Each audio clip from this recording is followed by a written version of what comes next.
Hey. Oh, no. What's good, chat? Hi. Doing Ace Attorney. Back to it.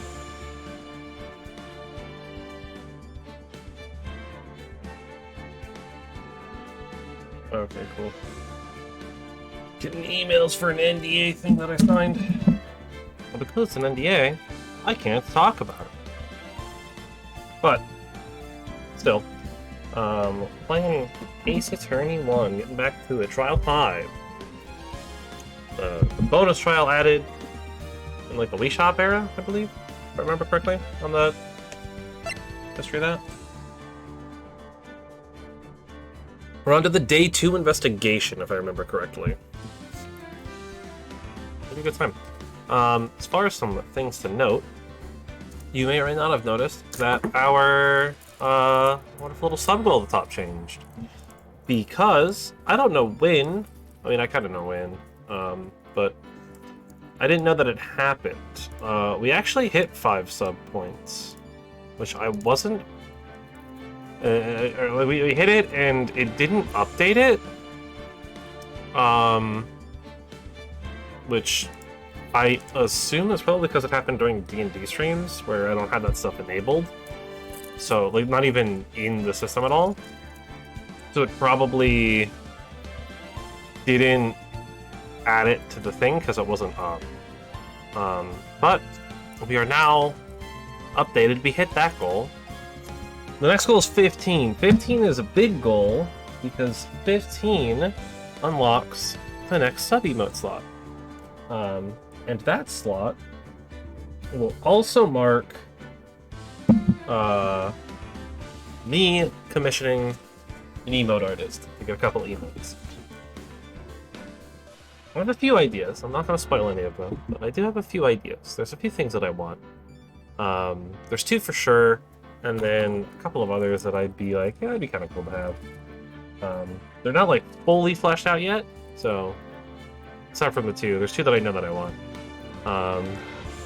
Anything else is not quite fully realized, but I'm hoping we get those soon. And then obviously, if you didn't see yesterday, there's a new follower emote. It's Sentinel Fried Chicken. It's a funny joke in regards to our D&D stuff. Just a bucket of nondescript brand fried chicken with our wonderful chicken players, or chicken character, I guess, face on it. Of all that, we can go ahead and get into the trilogy. Yeah, Day 2 investigation. Rise from the ashes.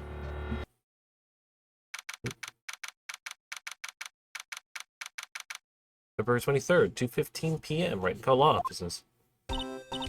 Mr. Wright? So, what's going on with the case anyway? I'm a little confused. Let's see. What is going on? The victim, Detective Bruce Goodman, was stabbed to death after 5 p.m. on the 21st. He died in the prosecutor's parking lot in the police department's evidence room. What's this and the evidence room part? Prosecutor's office and the police department are 30 minutes apart by car. Well, that's what we're going to find out. Or try to, at least. Alright, let's do it. Well, she's in good spirits, but not sure she's going to be much help with this. Don't be so sure, Mr. Wright. Huh? Look, we're in this together, right? I'll prove that these thick-rimmed glasses of mine aren't just for show. Let's go. Science awaits us. Oh, February 23rd, prosecutor's office. Underground parking lot. You know, I really don't think we should worry about the police department murder. There wasn't even a body found there. Who cares? Yeah, it was only our victim who was killed in their evidence room. No biggie. Besides, my sister would never do such a thing. I know it. That oil drum. Was it empty? The oil drum kicked over by the chief prosecutor was brimming with water. I don't remember everyone's voice. I thought that's a little right now, but that's okay. My sister erasing evidence at the crime scene? Never. She says they didn't get along, or they don't get along. I don't really like her sister. That's not it at all. It's just... we're both professionals at what we do, and I trust her. It's for a high school student. Well, whether there was blood on the floor or not, the water in that oil drum washed it all away. You're the strength of my science at your own peril, Mr. Wright. Huh? What's that grin for? The situation calls for one thing, and that is... luminol testing fluid. Luminol? What a sticky stuff, you know. You can't just wash it away with a little water. Even if you can't see it, it's still there. But wouldn't the police have already done those tests? Never trust anyone's eyes but your own, Mr. Wright. Just give it a try. Me? If I wanted to do it. I'm a minor. I can't even drink it. We're testing bloodstains with this stuff, not drinking it? Here, look, I'll lend you these glasses. Huh? Get an extra pair of those things? Whoa.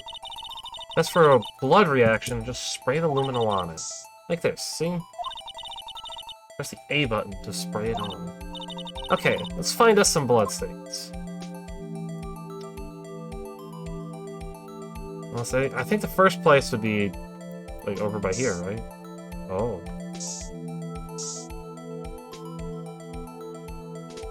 There's definitely some blood here. Ugh!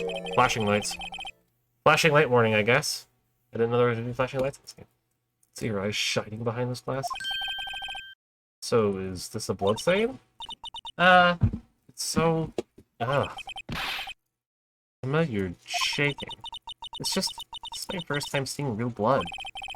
Scientific investigation and action. Okay, well, we definitely know that this is a bloodstain. But, did something strike you as odd? Scientifically speaking, of course? What about this, scientifically? The location, I think, makes a little bit of sense. It's the amount of blood that's weird. There's like nothing. Perpetrator and Detective Goodman fought here, right? Shouldn't there be a little more blood? I definitely think so. I mean, look at the blood on the sole of the victim's shoe. It is pretty strange. They fought here. There'd have to have been more blood than this. Hey, Mr. Wright. I'll mark the floor plans when we find a bloodstain, okay? Cool, thanks. See, I'm pretty handy to have around, right? Yeah. This stuff's pretty handy too. But am I allowed to buy them? Real testing fluid received from one very proud-looking in the sky. There's used for scientific investigation. Finds blood traces. Spray to use. Can't be sure that the police will reveal all their evidence in court. Sometimes they fail to mention evidence that doesn't fit with their view of the case. Let's drag that hidden evidence out into the light of day. Yeah! Feels like we're really investigating a crime now, doesn't it? Guess we should give this a spray on anything suspicious. Ah! Her. I wonder how that fluid of yours would react to a nice deli box. Miss Star!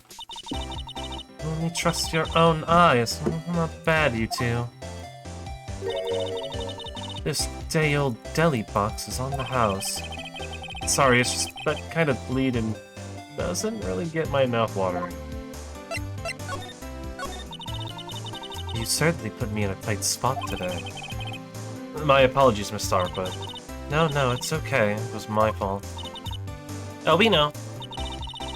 I witnessed everything from that security room right there, but I was afraid that wouldn't sound convincing enough, you see. I was wrong to think that. I'm sorry. Sorry? You lied on the witness stand. That's unforgivable. Little girl, don't forget what's important here. Even if the place I witnessed the events from was different, I still saw what I saw. I saw Chief Prosecutor Sky stab a man in cold blood, and that testimony still stands. Ah.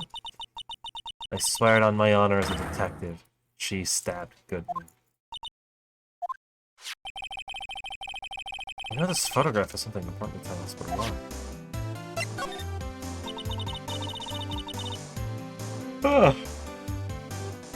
Oh, man.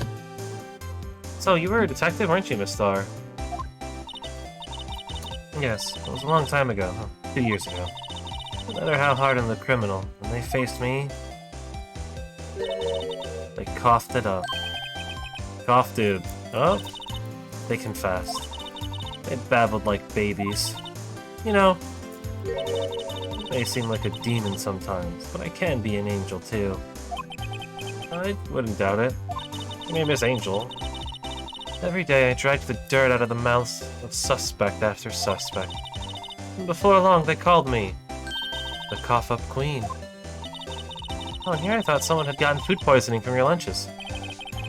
And you were let go, or fired?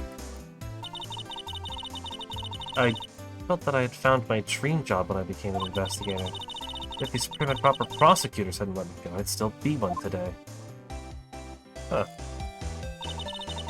It's all because of that case. The SL9 incident. SL9? Wait, she doesn't mean...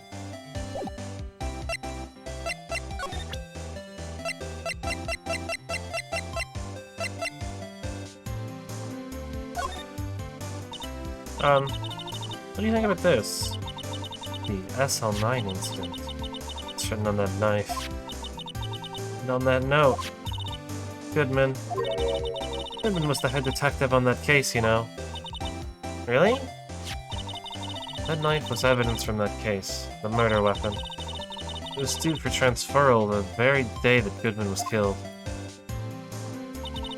As I suspected, SL9 isn't over, not yet. Do you think you could tell us more about the SL9 incident?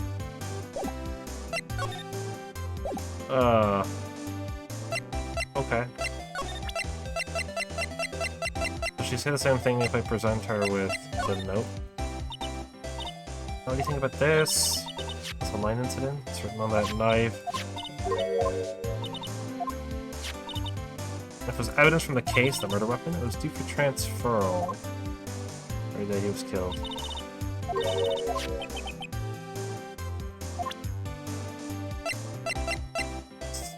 Kind of weird that we got another instance of two cases happening at the same time. Or not saying at the same time, but two cases being a little. Oh. Emma Sky. Use a marker with their name on this. Sky. That's something you bring with you everywhere you go. But you never know where something might go down. What kind of a world do you think we live in? Honestly, a pretty accurate one. As terrible as it is to say. Alright. Well, Ooh, okay. This rope? Is it? Yep, they laid it in the outline of the victim's body. So, wait. The victim must have died when the killer closed the trunk on him. You've got to be the only person I know that would come to that conclusion. I never really got to do a lot of investigating of the car itself, so... But as red as a sports car can get. Yeah, it's pretty red, alright. I think it was found in Edgeworth's car trunk. The lock on the trunk was broken, too. The question is, why did Miss Sky choose this car? What model car is it? I think it was called a sedan or coupe or something like that. They're car types, Mr. Wright, not models. You're a guy, aren't you, Mr. Wright? You're supposed to know these things. Maybe it is about time I got my driver's license. It's okay, Phoenix. I know nothing about cars as well. I have no interest in cars. This is the famous oil job. Well, no time at the present. I'll try to kick it over myself. Yeah. That's okay. Don't cry. Well, the Sky must be one strong woman. Well, probably. Yeah, right? How dare you stereotype the men? This is the famous divider? Sure hope those knock a hole in the testimony today. I'm gonna think of it, this divider helped our case more than the actual witness. The Great Divider. Chip off the old parking block. It's just a wall, scientifically speaking. Listen here, Phoenix. Here, a phone. See if it works. Hey, don't touch stuff we don't need to be touching. I can't hear anything. My ears, no, my ears! You said the barometric pressure? What is she babbling about? Hey, what did you just say? See, you can hear just fine. The phone's broken. Alright, alright. So the cars leave the lot? I think that makes it look more like an entrance. What are you talking about? It's plainly an exit. Well, maybe it's both. Kind of a dual purpose? Aha, the theory of relativity.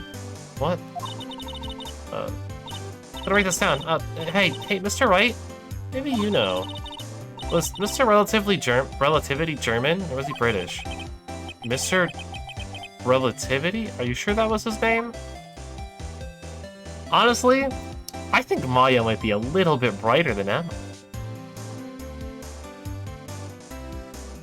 The security station. Huh. The trunk itself. Where we found that note? 221 SL9. SL9 is good. Case was due for transfer the day of the murder. The detective in charge of the case was the victim. Exactly. But also, to be fair, Emma here is also a year younger than Maya. So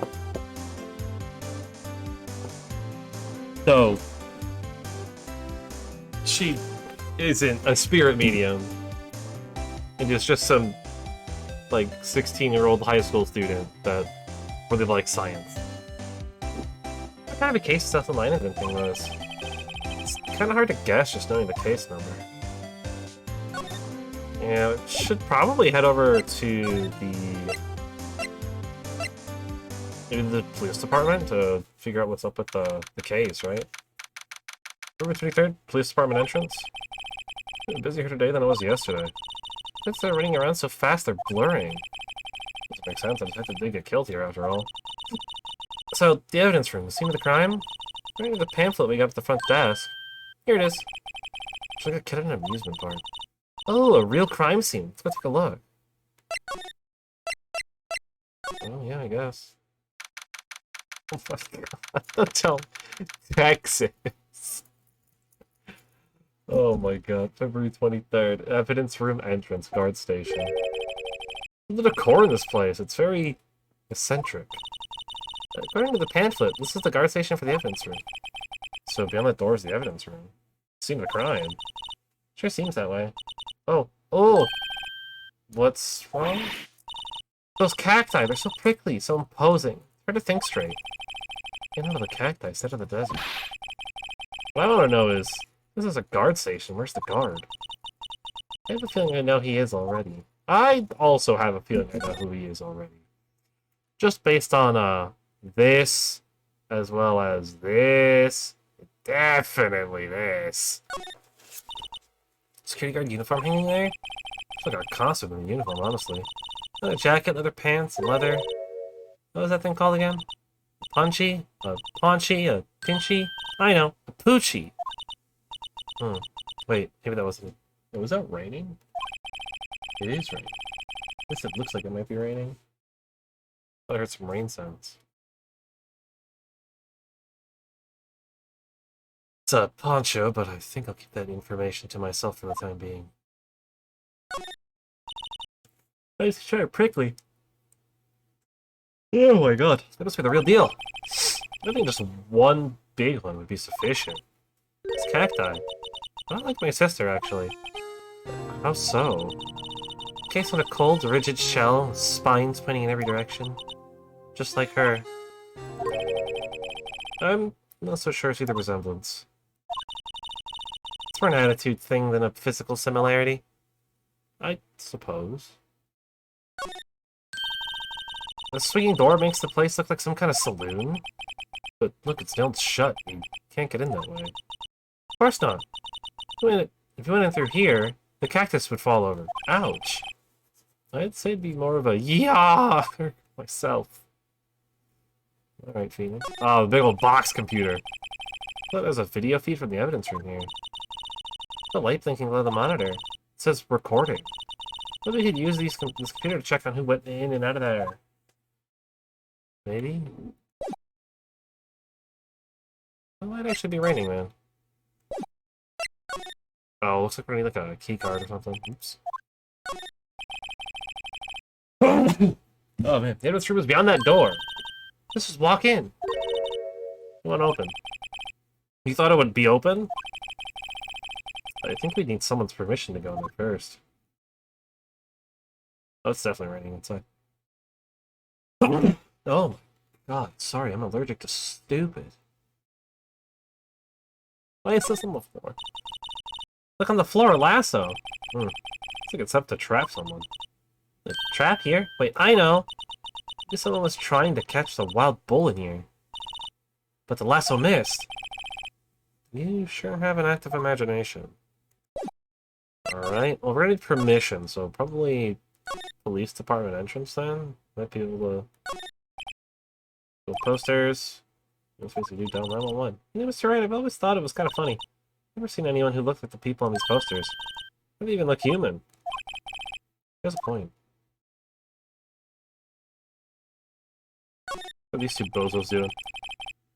Oh, it's a patrolman is saluting the other guy. He must be a detective. You idiot, what were you thinking? Where's your head? Sir, it's right here, sir! I guess he wasn't saluting. He was showing the detective where his head was. They make a good pair. I would agree with that, Phoenix. They do make a good pair. I guess maybe we could go to the criminal affairs department. See if we can talk to Gumshoe. Get access. Everyone looks so deadly serious here. Well, there was a vicious murder of a detective down at the police department. Yeah, but the same detective was also killed at the same time in the prosecutor's lot. Makes my head hurt. Well, first things first, let's go check out the police department crime scene. Yeah, you sound dead set on investigating. Don't mess up or we could wind up dead. I doubt anyone wants more mysteries or dead bodies around here right now. Doesn't look like anyone's going to help us much either. Huh. You're the chief of detectives. Let's go to his computer screen. What? The man have killed in the evidence room? Don't know what else at the police department. No, I told the old lady at the restaurant everything. Someone's getting a demotion. Let's show the old lady at the restaurant. Alright. Huh.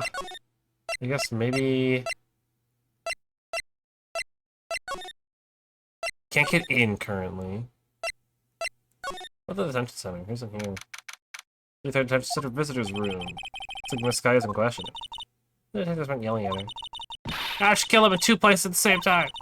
Can you imagine? She's supposed to answer that. Wait a second. Did Mr. Gant say that arrested a suspect in the police department murder? Let's come back later. I believe he did say that. Got an interesting spot. We need a way to get in. We don't know how. We can't look at any of the tapes. How do we get in? I guess there's nothing where we really only go to a couple of places. Wait a second. We can get in. We have Goodman's ID badge. That should let us in, right? But how do I use it?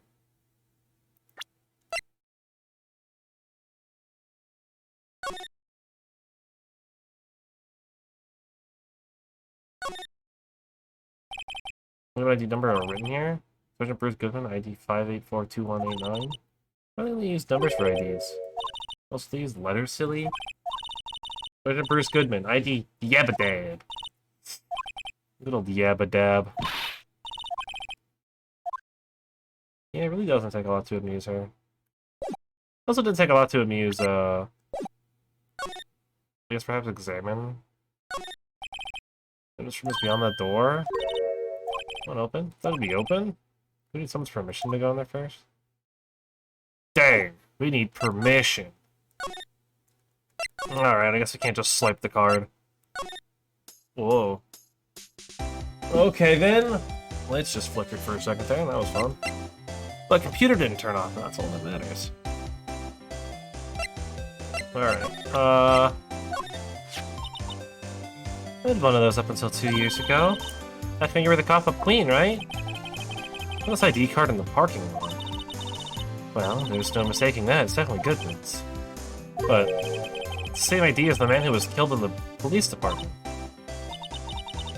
That's impossible. Of course she...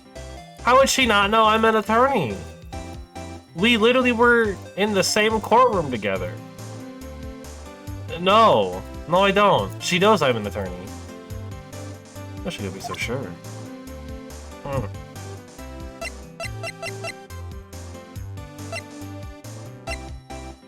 She doesn't want to tell us more about SL9. Alright, fine. Looks like a petrified piece of provolone. Huh? It's not. It's my attorney's badge. I think a petrified piece of provolone would fetch more on the open market.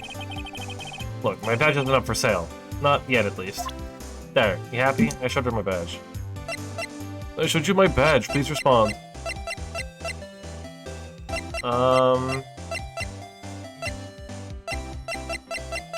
She doesn't want to give us more information about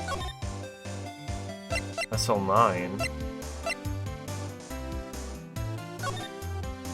Is there a way that I can...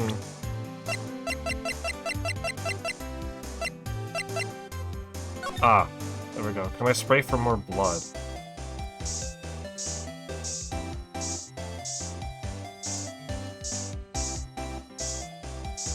I think there'd be some on the car, or near the car. There's just that little bit there. Also, I guess what? Oh. Lights are going real crazy right now. Aha! The phone. This phone must be from when Lana... No, my sister isn't the murderer! But she did call you, didn't she? The time of the crime. And her right hand here... and her right hand is bandaged.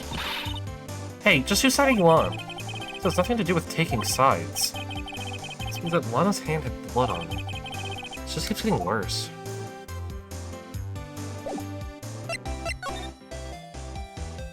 Oh, I can't just re-examine it? Okay.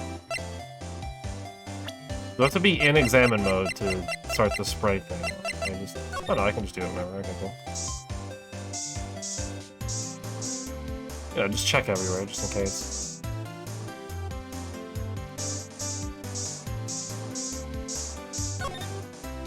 Okay, so it seems like it's... just those two areas, then. Okay.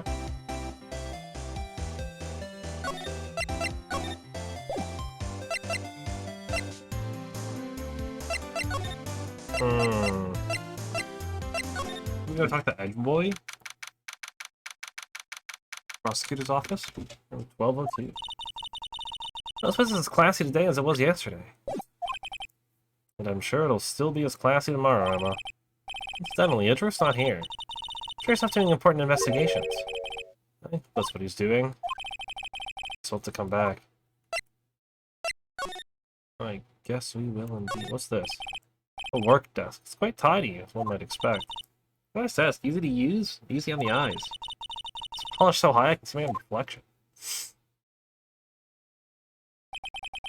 strange. I just picture Detective Gumshoe. Maybe I'll take that name plaque as a souvenir? Don't, he'll sue you. Alright. It's strange. Why would I think of Detective Gumshoe with a desk that's shiny?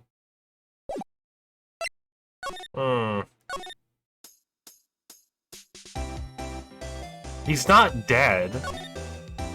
He's still fine. The door, this must mean something? I'm sure that doors mean anything. Mysterious lock?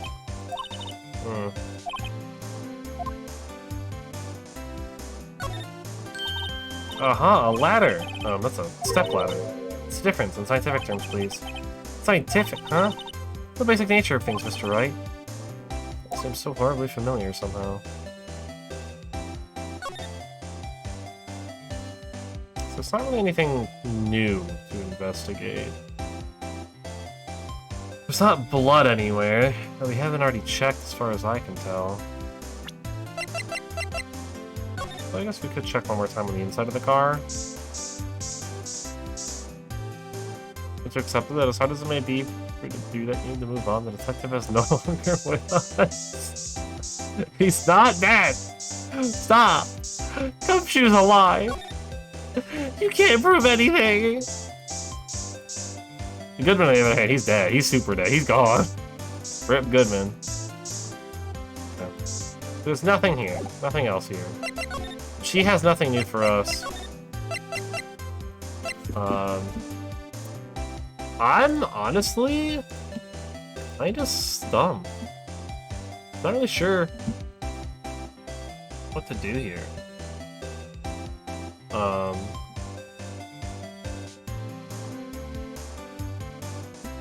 Like, we kind of have, like, just barely a little bit, and I'm not sure what to do.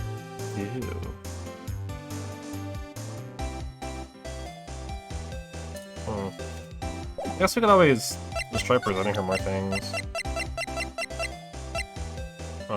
Maybe the photo? I mean, she did take the photo. If you think about it, I could have taken that picture from the guard room. But even I get flustered sometimes. So you went straight to the scene of the crime. I rushed towards the chain-link fence in an effort to stop the murder. And so I took this photo, yes. In other words, 5 minutes after the crime? Those 5 minutes are the whole problem. The whole of my testimony, as it were. The 5 minutes weren't the problem, Miss Star. You lying was the problem. Listen, little girl. I've had my testimony disregarded before. But I wasn't going to have it disregarded again. Just like that time. That time? Whoop! Don't mind me. There we go. That's what it was. I should dare a little bit more stuff. Alright. That incident really that incident really opened up my eyes to the truth. They're nothing to them. Disposable. Man, it's really coming down. Disposable? To who? 2 years ago was the biggest case I'd ever handled. Good minute, Officer Marshall! The police and the prosecutors were desperate for decisive evidence. So they didn't solve it? On the contrary, it was solved quite cleanly. The criminal was caught and executed. Executed? Yes, the criminal got what was coming to him. Doesn't get any cleaner than that. The problem was, he never did find decisive evidence. Not a shred. What? But the criminal was executed, right? On the basis of evidence, of a sort. Made up evidence. What? You mean they executed someone with fabricated evidence? The best part came several months after the trial. The detective involved with the case was dealt with. Some were demoted to patrolmen, others found themselves out of a job. And you were one of those. Myself, and one other person you know well. Could it be... Exactly. Detective Jake Marshall. His name would be Jake. He's got Jake written all over his face. Oops, I mean Police Department Security Detail Officer Jake Marshall. As professional detectives, we investigated that case from every angle. Jake was particularly determined. And then, it was over, and he was demoted. However, he hasn't forgotten. Neither have I. You haven't forgotten SL9? There's another side to that case. The hidden side. That's what we're after now. No one up in their fancy offices can stop us. Wait. Those lunches you sell? There's only one reason I come to sell lunches in this accursed office. I come here to meet old friends. Boyfriends that can help me investigate. Star's old boyfriends. Who does she have anyway? All the detectives on SL9 have disappeared. Find new evidence. Ugh. There has to be a connection. So, rookie. What? Seems like you're serious about this. About investigating this case. Yeah? You should take this. Salisbury steak lunch? I know a certain guy who might help you if you tempt him with this treat. Take lunch receipt from Miss Star. Oh. Officer Marshall. Miss Star? Officer Marshall. Is he your, are you his... Are you... going out? How do you want to know? I was just wondering what happened to him. Some time ago when he was helping my sister do cases, he was so nice. He got along so well with my sister, it made me jealous.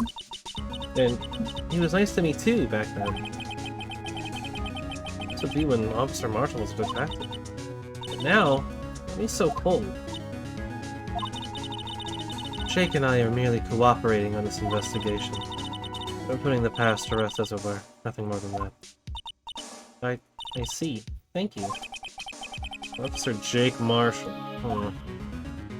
Well, I think I know where we could... Oops.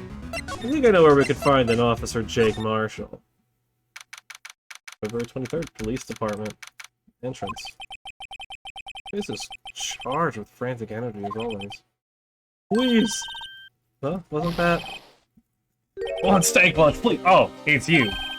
Detective Gumshoe? There's no time for chit-chat, pal. I'm a busy man. What I really need is a steak lunch from Lunchland. Oh, you mean one of these? Actually, it's not for sale. I think I just heard the sound of his heart breaking.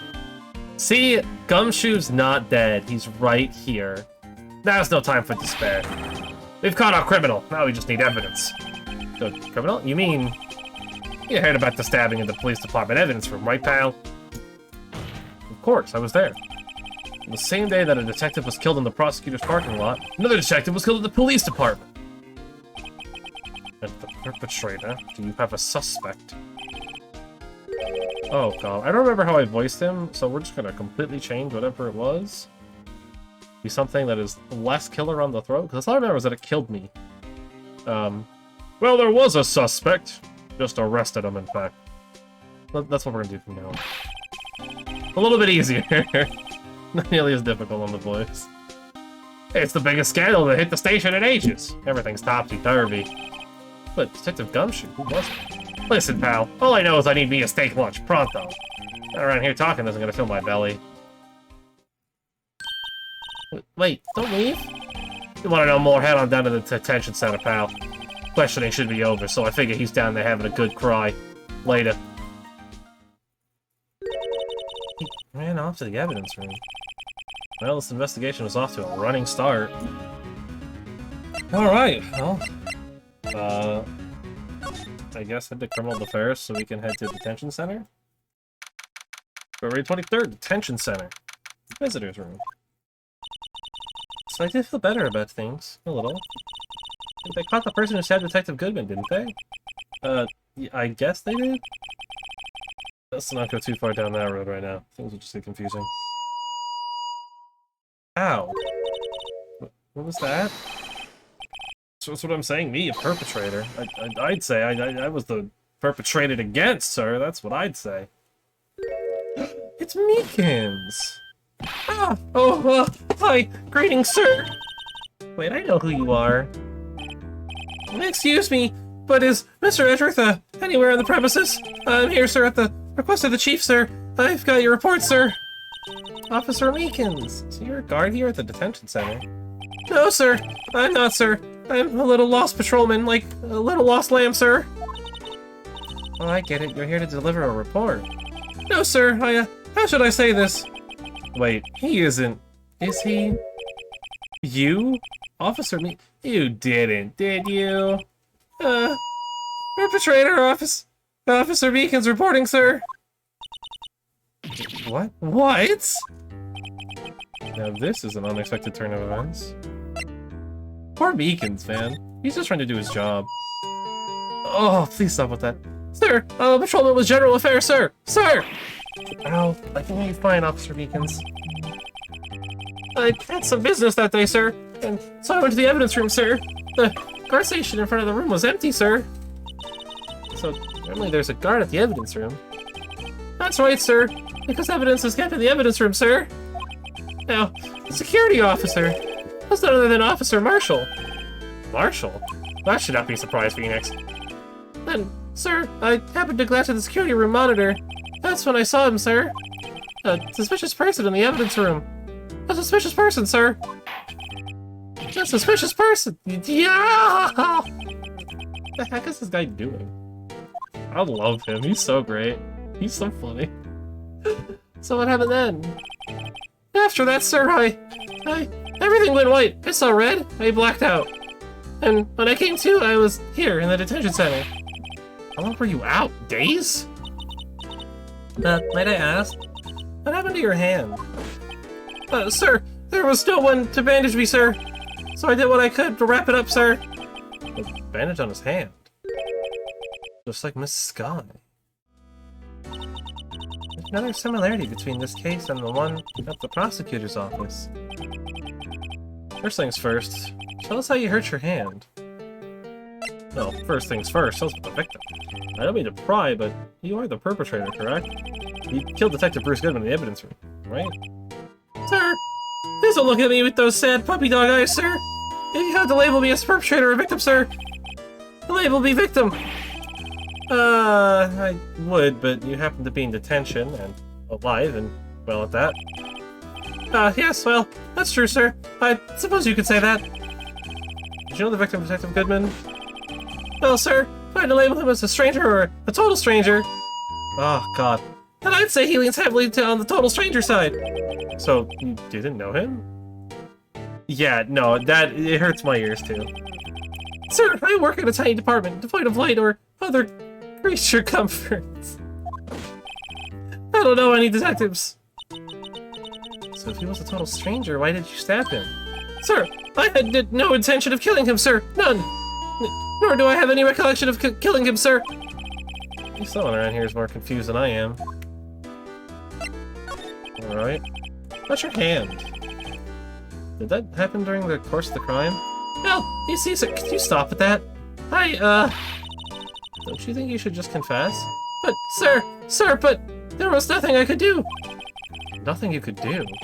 Sir, to tell the truth, sir, when it happened, and the detective pointed that knife at me, I just hollered, sir.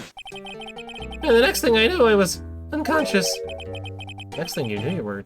Huh? Then, when I opened my eyes... Oh, man. I was alone in the evidence room, sir. All alone. Alone because Detective Goodman had disappeared. What? And when I looked down, I was gushing blood from my hands, sir. Oh, the shock. Oh, the sorrow, sir. Can you imagine how I felt? Victim's body disappeared? That's some story. It is definitely a story. Well...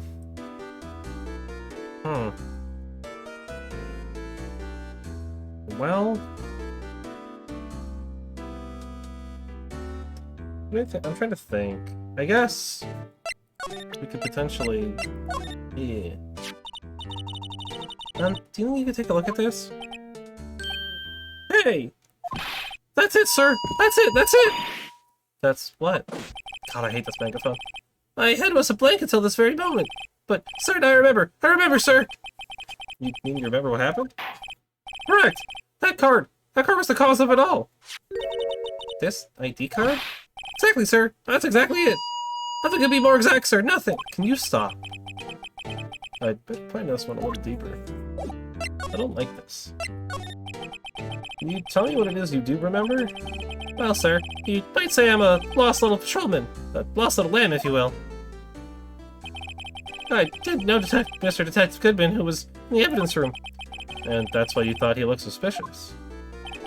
Sir, I entered the evidence room and asked the man to show me his ID card. Well, that sounds pretty much by the book so far. That's right, sir! That's what I've been trying to tell you! So you asked Detective Goodman to show his ID card. What did he do? That's the thing! Suddenly he pointed a knife at me. What?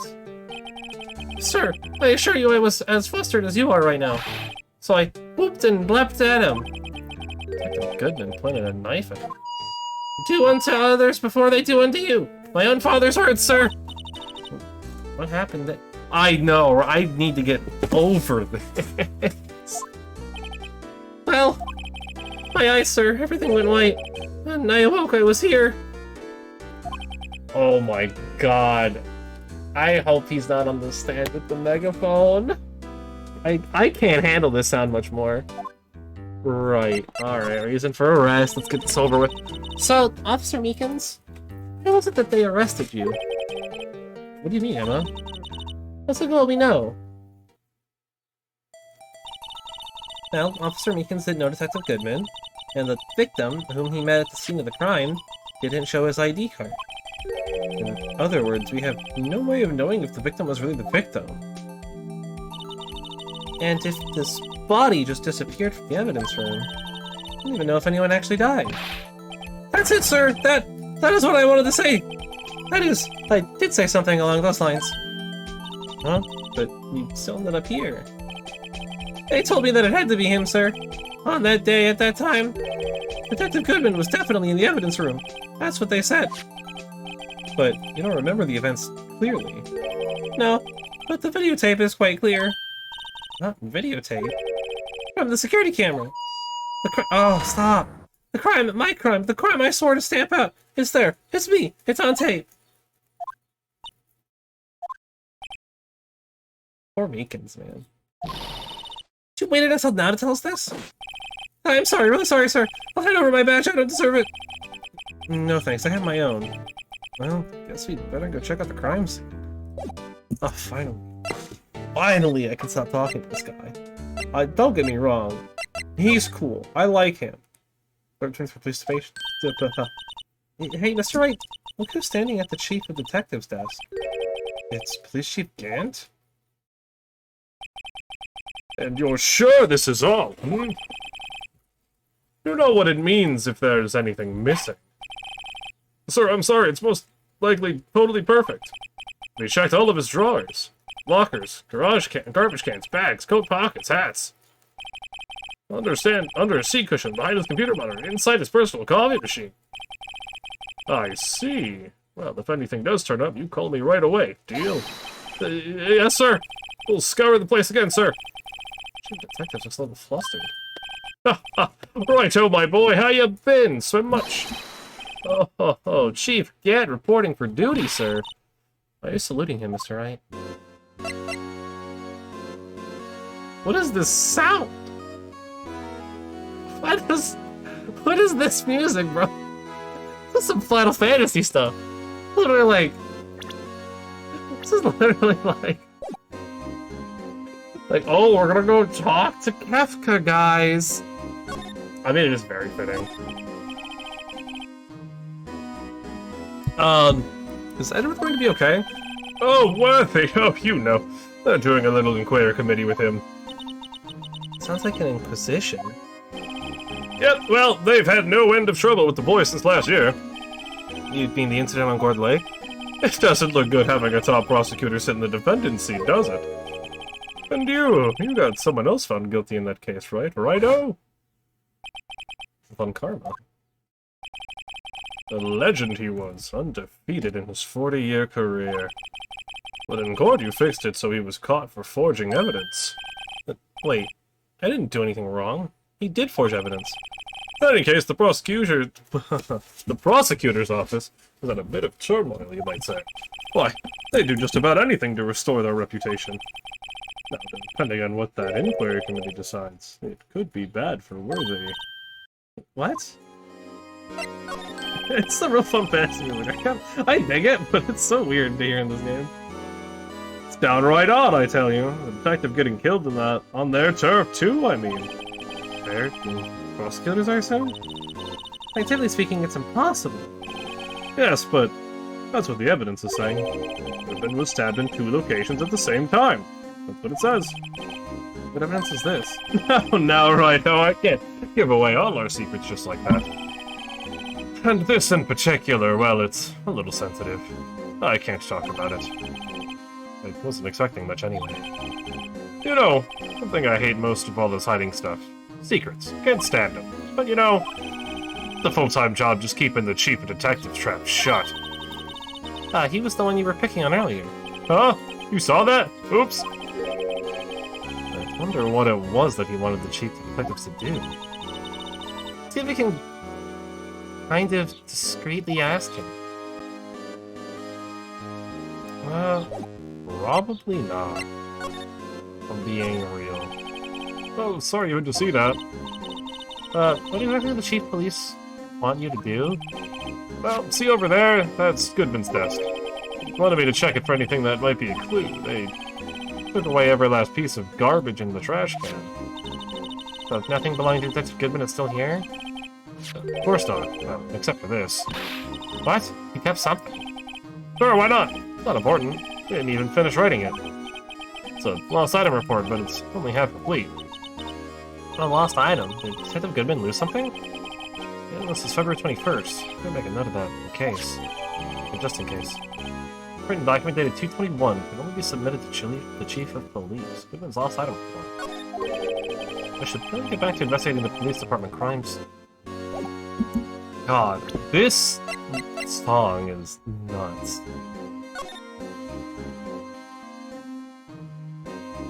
ID 5 he wrote his ID wrong. Status report, date 2/21, date lost 2/21, name Bruce Goodman. Doesn't even know his own ID number, which is very suspicious. Why would he not know his own ID number? They have to memorize that. Alright, well.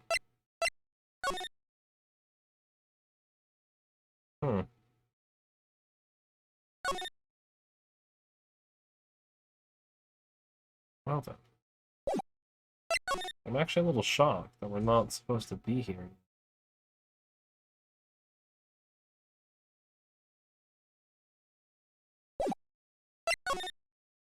It's honestly kind of strange.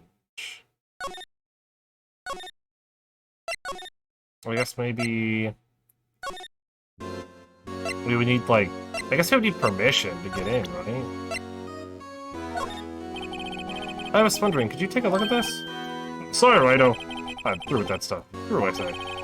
Go find that guy who can't seem to sit still out there. Busy one. That guy who can't sit still? The name Detective Gumshoe? Either him or the Dancing Blue Badger. Alright, well... I guess maybe he wants the item report then? Maybe he'd say he wanted, like, anything. I was wondering, could you take a look at this? Oh, sorry, Rhino. I'm through with that stuff, I'd say. Oh, that guy gets him. Okay. But he doesn't want it.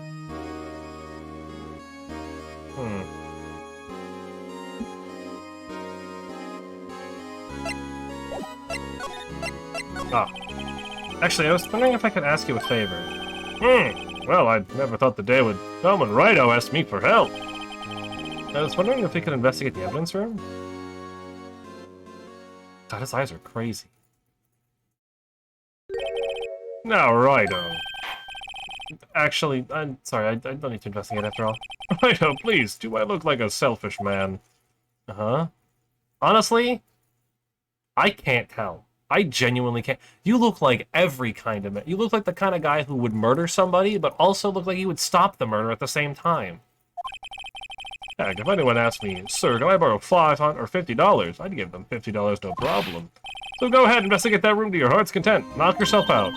It's supposed to show you never know until you ask. And for you, here, you can borrow this. Hey, it's a detective ID card, isn't it? That's a special card for guests, so don't lose it. Yes, sir. It's an honor. You just run along and do your best now. Later, folks. Okay, bye, Gant. Looks pretty cool on my lapel, doesn't it? Just think, a real ID. You seem happy. Yes, sir, because, sir, we get to go into the evidence room now, sir. This place is a bad influence on the girl. You don't need to be speaking like Meekins here. Alright, now we can head into the guard station and go inside.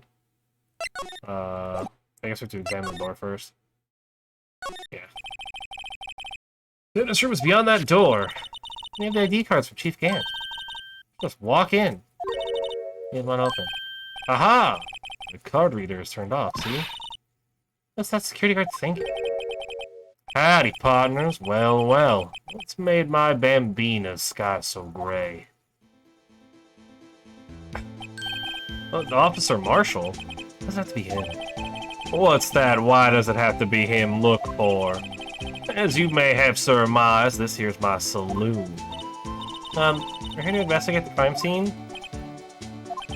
Yeehaw! That card you got there on your chest. It's better than a sheriff's badge in these parts. Yeehaw? Well, what are you standing there for? Get along, little doggies. The crime scene's awaiting. Put the card readers on again. Over here, I was wondering if we could ask you some questions. Sorry, cowboy, but I got no mind to tangle with new hombres. You're busy then? Did I say that? I only said I didn't wish to speak with you. Actually, you said you had no mind to tangle with us hombres. Well, I think I know what might make you talk. Would you like some Salisbury steak? That smell, reminds me of Texas. Sure. So, Officer Marshall, you're from Texas? No, I just saw a special on television the other day. This is from my baby. Yeah, Miss Star? But what's this? What? What's wrong? The filet steak lunch. I see, I see! I don't see. I wonder what it means. Pretty much given to Officer Marshall. Alright, Bambina, you win. Ask me anything. Finally, seems like he's willing to talk. Alright. Officer Marshall, you're in charge of security for the evidence room, right? You got good eyes, partner. An easy job, and I'm grateful for it. Actually, Officer Meekins in the detention center told us. That poor little doggy. Poor guy. I keep getting his name wrong, calling him Meekly. I mean, that's accurate. He told us something. He said that when the stabbing occurred, you weren't at your station. Well, maybe I shouldn't be telling you this. But since I got the motive from Detective 2 years ago, well, it might not look it, but I lost my 5 for the job, you know? So, what were you doing around 5:15 when the murder took place? Well, I reckon I was galloping down the highway on the back of my steed, Zippy. No, he was riding down the highway on his horse named Zippy. There's no need for people here anyhow. These newfangled machines do a bang-up job keeping an eye on the place. You mean the security camera system? I don't take the machines much. Kinda like that stewed broccoli they sneak in next to your steak, you know? Sure. Miss Star told us something. He said you were a detective until 2 years ago. It was always my dream to be a rawhide wrangler on the scene of the crime. That's all gone now, like a drinking hole in a prairie fire. You're still investigating the SL9 incident with Miss Star, aren't you? That was my case. It's all solved on the record books. It smells like a bad game of poker. I can't let it go. That's all there is to it. What kind of case was it, anyway? I've heard the name so many times and no one tells us what had actually happened. There are some things you're better off not knowing, Bambina. Anyway, that case is officially dead as of 2 days ago. 2 days ago? Day of our case? That's right. The evidence transferals. I was talking about the transferals too. Alright. I know what maybe two of the machines in here do. But only 2 of them. Must be a dozen. Like I said, Bambina, me and machines, well, I like them about as much as I like stewed cauliflower with my steak. What is wrong with cauliflower, bro? Cauliflower is great. He just wants to understand how these here security cameras. That was what Officer Meekins mentioned. If nothing happens, the tapes are automatically erased every few hours. Officer Meekins and Detective Goodman are the only one on those tapes. I reckon they might be. Security guard, and you reckon? One more thing. You go into the evidence room. You need an ID card. That's the card reader by the door. Card reader leaves a record of every ID card that passes through.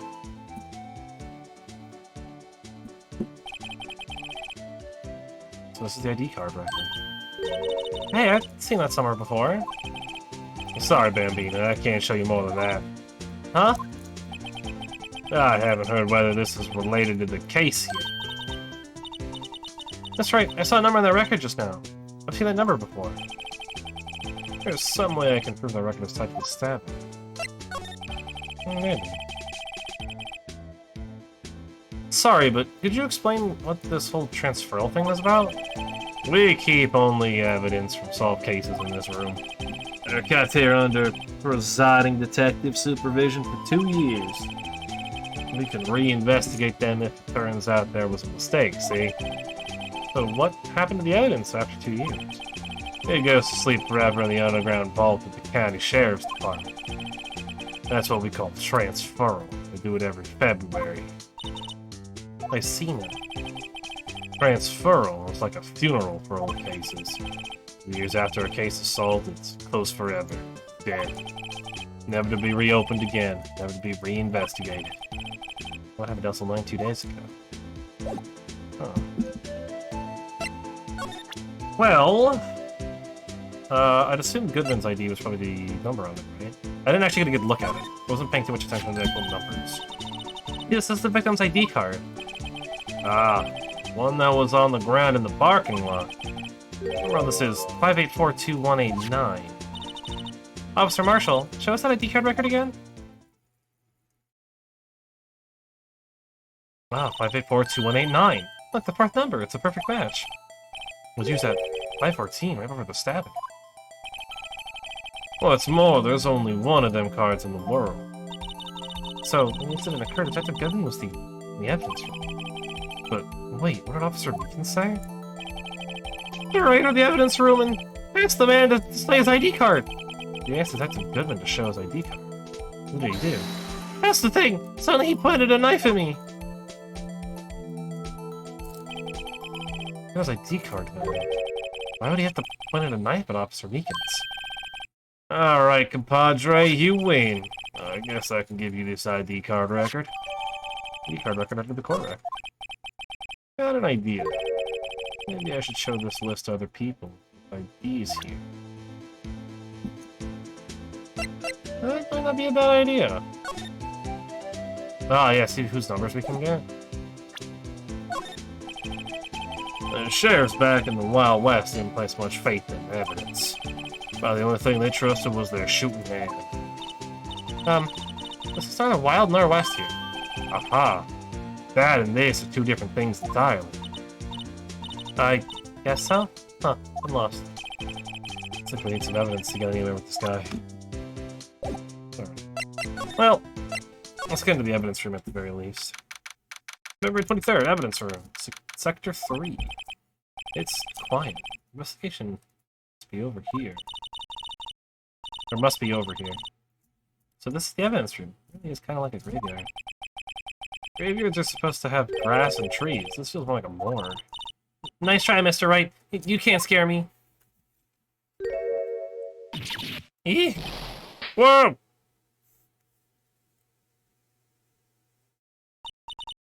Sorry, I thought you were a ghost. I wouldn't recommend going around smacking ghosts on the head, pal. So is it true what I heard? Righto, please, do I look like a selfish man? Heck, if anyone asked me, sir, can I borrow $50? I'd give them $50, no problem. So go ahead, investigate that room to your heart's desire. Knock yourselves out. Yeah, it's true. So, Chief of Police Gann. Well, anyone $50? Even me? Oh, so that's what you were talking about. Actually, I was put in charge of the investigation for today. Just for today? Boss for a day? But guess what? You got permission from the chief, so now it's boss for a day. There are detective impersonators as well as bees? What has come in this world? Look. I know we're talking about detective impersonators. Got permission from the chief, so now you're boss for a day. Gee, thanks. First of all, you'll want to have this. See the stabbing of the detective with the PD evidence. He's not. He literally just handed me evidence. Evidence room floor plan out of the courtroom. Let's take a look at that. Well, we'll talk to him too.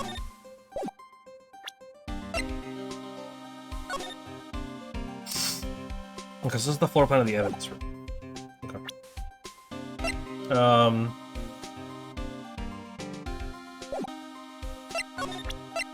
You take a look at this. This is the ID card record of people who came in here on the day of the stabbing. Ah, I heard the rumors. So it was Goodman who came in here at the time of the murder. Whoa! What is it? That second number. It's not your ID card, is it, Detective Gumshoe? Mr. Edgeworth. What? The second number on this list belongs to Mr. Edgeworth. What? Your record updated. Court record. How would Edgeworth have come to the evidence room? Huh. 87305. 79. I wonder who this is. 7777777. Exactly at 420, man. They went to blaze it up in the evidence room. So he came in at 440. Someone came in at 450. I assume the other one at 514 was Meekins. Interesting. So, Detective Gumshoe, you're boss for the day. That's right. It's an honor. After all, the murder took place right here in the police department. But if you're boss, why are you alone? Where are your underlings? They're using yesterday's findings to prepare for tomorrow's trial. In other words, you got kicked out of the investigation again. I'm adamant, though. I'm gonna take control and put this case to rest. In my own evidence locker, pal. You have a locker in here too, Detective Gumshoe? Of course! I am a detective, after all. They gave me a locker that only I can open, pal. Only you can open. I'll always believe in Mr. Edgeworth, no matter what happens. So, Mr. Edgeworth is with the Inquiry Committee now, right? They're trying to figure out who's responsible for the mess-up in court today. I see. Well, I guess this is what you call fate. Mr. Edgeworth just can't get away from that case. That case? Yeah, that case. The SL9 incident, of course. That was the beginning of the end for Mr. Edgeworth. We can get him to tell us more about the case. This place is more high-tech than you might think. Every locker is fixed that only one detective can open. Using their ID card? Or using their ID card? Well, that's the thing, pal. ID cards can be lost. Why? I'm on my third card since entering the force already. That sounds like a lot. Yeah, but even I can't lose my own right hand. Right hand? Oh, you mean your fingerprint? Exactly, pal. A lock for each locker is coded with a fingerprint. So the only locker we can open is our own. Honey, these look like normal lockers. These are the latest model. There's a trick to the handles, see? The handles? On the other side of the handles is a sensor. If the wrong person touches it, Zap, you get a shock. That's what happened. My head would be black and smoking every day. In any case, the locks aren't that obvious. There are even some people on the force that don't know about the fingerprint locks. Evidence locker under the court record. Only the assigned detective prints can unlock an indicator lamp and lights up when it's open. Interesting. Something sticking out of here. Ugh. It's like a shirt. I guess it must be evidence for some case. I think Detective Gumshoe put this here. There you go, pal, making me out to be some kind of slob. I'm not responsible for the evidence here. That's sad. I bet that evidence locker was opened recently. How do you know? You leave things hanging out like that, the evidence gets dirty or ripped. The guard checks on that kind of stuff and notifies the detectives responsible.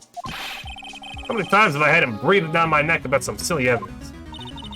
I like Detective Gumshoe, these evidence hang out a lot, too. I bet he doesn't tuck in his shirt under that trench coat either. You gotta talk behind someone's back, don't do it right in front of them, pal. That is some good advice, Detective Gumshoe. There's a stuffed with evidence. Stuffed with dreams. I'm not sure about the dreams. It won't open. Did you really think it would? Hey, pal, let's security's high-tech around here. Some sort of bulky equipment is gathering dust here. What a sorry-looking fishing pole that is. Ah, that's my personal pole! How did they get around to using it? Wait, I've seen that somewhere before. Right, pal, that's the metal detector. The one that led to the solving of the case on Gourd Lake, remember? Oh, right. That feels like it was ages ago. And I don't think I've seen this one before. Oh, that? That's a bug sweeper. I'm sure it'll come in handy in some case sooner or later. That cheap-looking box? You can't judge a person or a machine by their cover. You gotta look at their heart. I mean, hey, I've just got a point. Wow, look at this big pile of junk in the corner. It looks like a car door. There are handcuffs attached to the frame. The guy they caught was some sort of escape artist and he got away. Yeah, that's one of those human profiles for range testing. He shot Spurred in the forehead. Better him than us. Why would that be in here? I guess it was evidence, but like, why? Paint. I saw... What does a saw and paint do? Since the dawn of time, shoe art has always been a war against oppression. Shoe art? You must have this blue and yellow paint here. Perhaps we're witnessing the birthplace of the Blue Badger. Well, you might say this is my studio. Here? The evidence room? That explains it. That was weird. Okay, this one's open. Look, this one's open. The red indicator light above the door is lit. That locker is coated with Detective Goodman's fingerprint. Detective Goodman's locker? Are you sure it's okay to leave it open like that? Well, it'd be hard to get it open again if we closed it. It's empty. Must have taken the contents elsewhere. Huh. Someone left a glove here, but only one. Detective Gumshoe, maybe? There you go, pal, making me have to be some kind of absent-minded detective. That's evidence from the case, you know. I mean, SL9? Let's have a tag. SL-911. Anything with the glove. You don't have the rubber gloves, huh? Or paint. Blood hand. What's this? Blood? A little worn, but there's definitely a handprint here. Looks like someone tried to wipe it off. Mr. Wright? What if there are other bloodstains left in this room? We should use your testing tools to check it out. We should do that.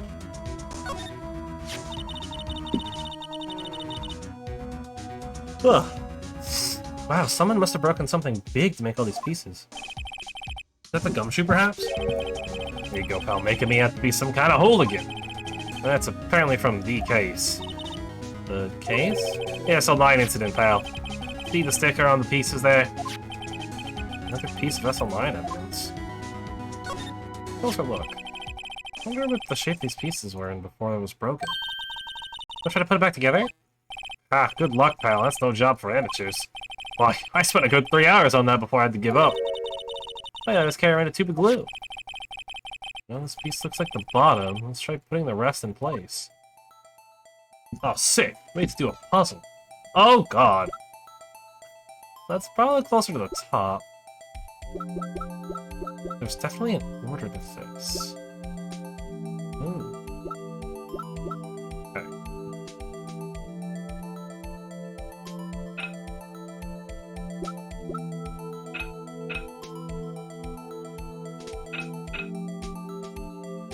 Not quite it. Maybe...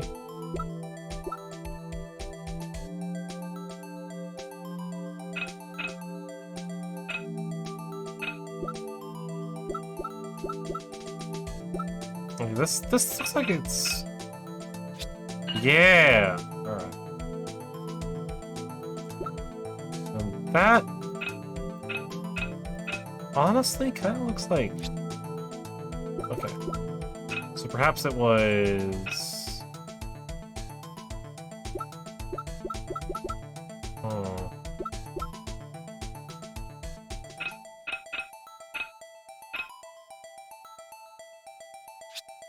No? It kind of looks like this would fit in there somehow. Because it will. There we go. Well, this is a weird one, but I think... that's it right there. It's a big bloodstain. This one's pretty obvious.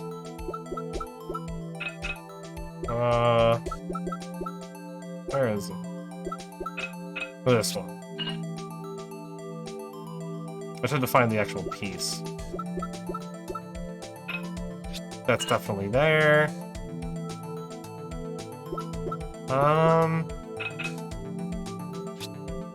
No, not that one. This one. some kind of weird vase. Well, I guess this one then. Oh. Oh. I had it angled wrong. Okay. And then that definitely goes like that. There's still a big chunk missing, though. Huh? I think we did it, but some of the pieces are missing. Yeah, I got that far too in 2 minutes myself. The problem was finishing it.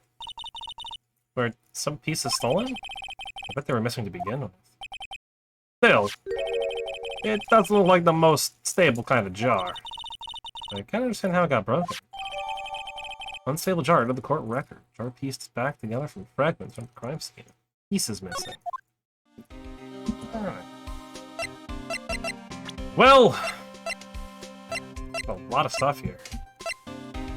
Let's go ahead and check out the sprays. So there's blood there. Obviously. Oh, I knew it! This is someone's right hand print. What? What's the matter, detective? That's locker. It's mine. It's yours. Please. You have to help me. They come and take me away. I'll testify that I wouldn't harm a fly. Glue it for me, won't you, pals? It's an important clue. I'll jot down on the floor plan. I'm counting on you guys, believe me. You can't trust the police. What? You're a detective. Man really said you cannot trust the people he works with. And you know what? That sounds about right. Aha! What's about the blood here? Must have been one massive pool of blood. Never seen anything like it. Not a professional. What's your opinion, detective?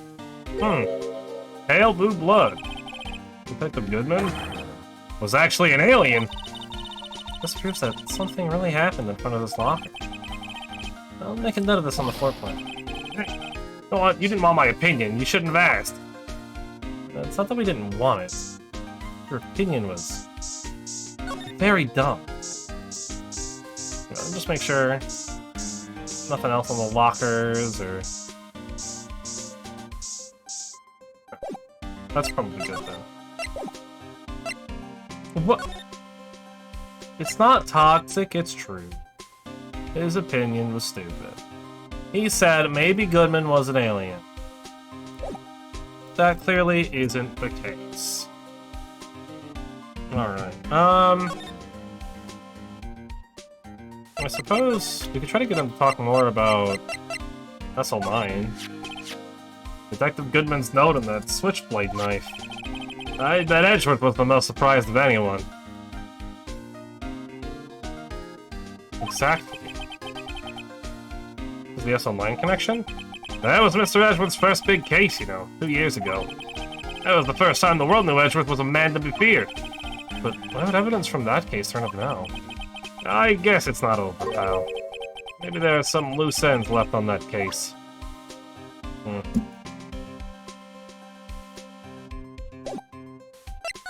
talk? You can!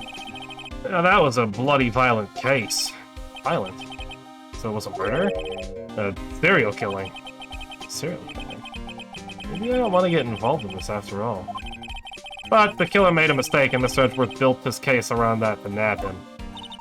And this was 2 years ago? That put Mr. Edgeworth right in the spotlight and started the rumor mill. The rumors about forged evidence? It was supposed to be all cleaned up with the transfer the other day. It was the last job he ever did. Detective Goodman, that is. Huh, what do you mean? Detective Goodman was the detective in charge of the SL9 incident, see? So that switchblade knife. The victim took the knife out of the evidence locker himself? Huh.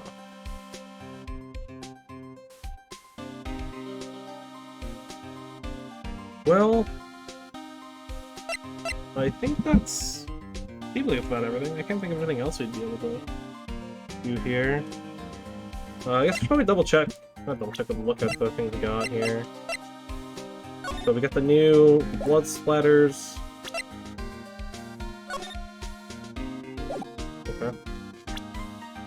They say Detective Fritz could unlock it? Tagged evidence. That's so mine. That's not 11. That's another piece of evidence from that case. I don't really care for the word tag, it's confusing. Huh? What's so confusing about that? You know how many other words out there sound like it? Bag, gag, nag, lag, zag? Is that a word? Are you challenging? What are we playing, a word game now? I am gonna challenge you in that, that's not a real word. You can't use that in Scrabble.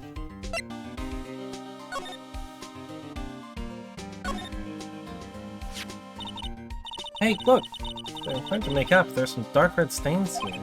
Oh, looks like blood. Think that the Goodman's blood somehow got on this when he was stabbed? Not like... It looks like it's just been here for months, maybe longer. Shows evidence in the SL9 incident. That might be when the blood got onto it.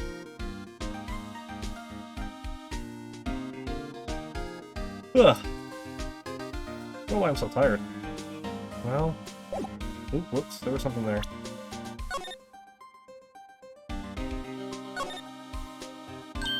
Huh? It doesn't seem to have a bottom. That's weird. Wonder which side is up. Better yet, what's the purpose of a bottomless jar? At least it doesn't look like dust inside, right? That's not really how dust works, but... I guess. Well, it's definitely a very aerodynamic jar. Alright, I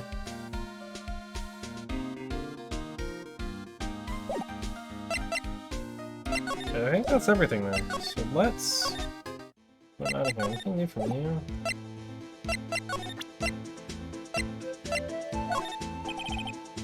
There's back in the Wild West didn't place much about evidence. Yeah. Alright.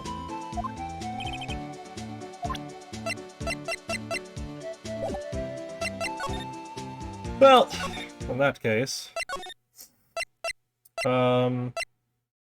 Just from the Fair's Department? Alright, never mind.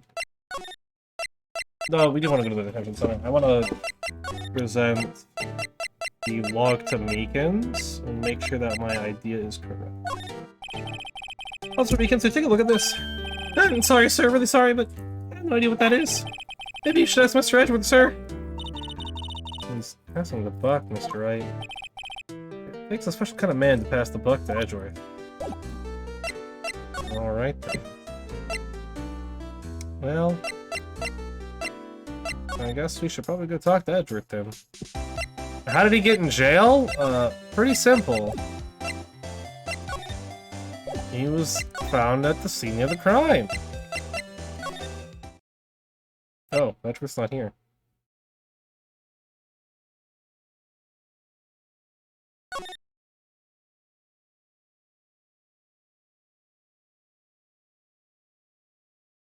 Oh.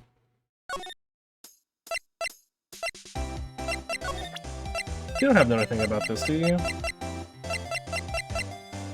Are your boyfriends on this list? Take a look at this. You? Yes. You wanted some hot tea, right? No, but thanks, you don't look at it. Must have to brew the leaves a long time with rich flavor like this. You can infuse leaves with steam before brewing. I knew it, so that's the secret of their aroma. Listen. I'm smelling here. Waste of time. Indeed. Huh.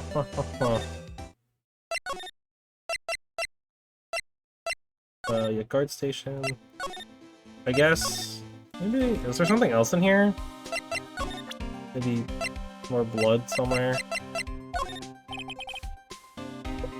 I'm gonna say one thing, speaking of the... I see a piece of evidence I don't know nothing about, I say nothing. Nothing. That's fine. But it's fine, pal. I didn't mean to... Oops. I did not mean to present that to him. I meant to just pull it out. It's like that cloth... Like, I feel like that would be something. But... Oh! Let's see. I must have missed it. Why am I getting a reaction here? There's no reason for the murderer to touch the spot if he fled out the door. This just might be something significant. Hey! That's some pretty amazing stuff you got there, pal. But this? It's called luminal testing fluid. Why did you get your hands on that? Huh? I had to get some too. I'll just borrow $50 from the chief. Where do you get this, Emma? I always buy it by mail order. Better drop this down on the floor plans. Hey, pal, look at the time. Was there something you needed to be going through? Just that Mr. Edwards and Query Committee should be letting out soon. There we go. Yeah, I'm going to give them the report for today. That's a restaurant order? It might help, you know. Report? You mean the note written on the back of that flyer? The one that says nothing but no problems? Hey, don't try to know what I'm talking about. I'm sure you can use a report like this. I believe in him. It's enemies when you've got friends like Detective Gumshoe. I'm off, pal. Later. I should probably see what Edgeworth has to say, too. I can go talk to Edgy.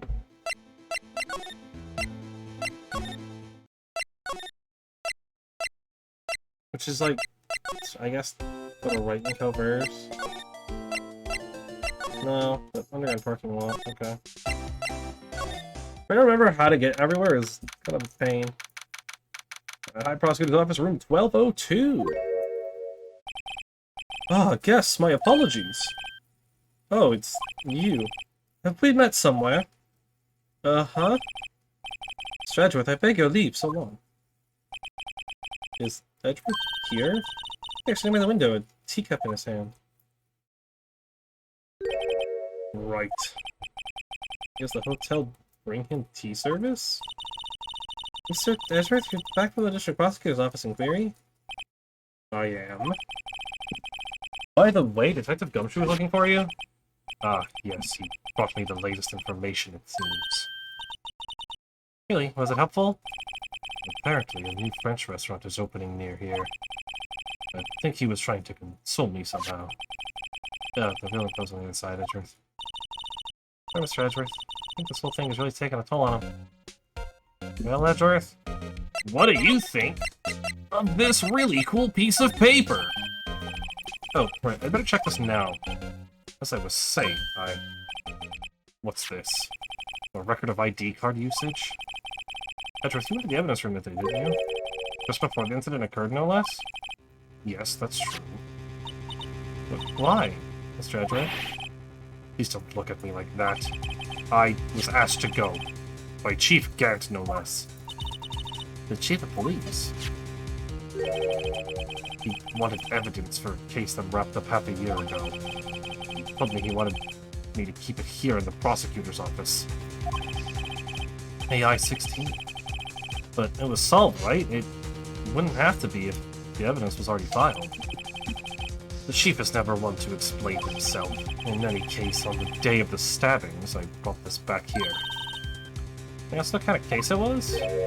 I can't say. It really has nothing to do with the current case. I'm curious about this other case. I'll make a note of it. Unrelated evidence. Screwdriver added to the court record. It's from past days, I bet. Okay. Stubborn as always, I told you this has nothing to do with the current case. I believe it. So how did the inquiry committee go? Actually, they decided to treat this not as a case of concealing evidence, but as a communications error for the investigation. Concealing evidence? Yes, apparently there are some who believe that I concealed evidence. They gave me a warning. You were lucky this time. Again? I've heard them say that so many times. Ever since that case 2 years ago. Are you okay for the trial tomorrow? Still the presiding prosecuting attorney. However, something happened. They gave control of the investigation over to the police department. The police department? Yes, any further investigation for this case will be directed by the chief police, Gant. I can do nothing but wait for his results. I see. Why, I ask you? Why? All along I've done only what I believe is right. I have nothing to be ashamed of. But still. I've never seen him this out of sorts.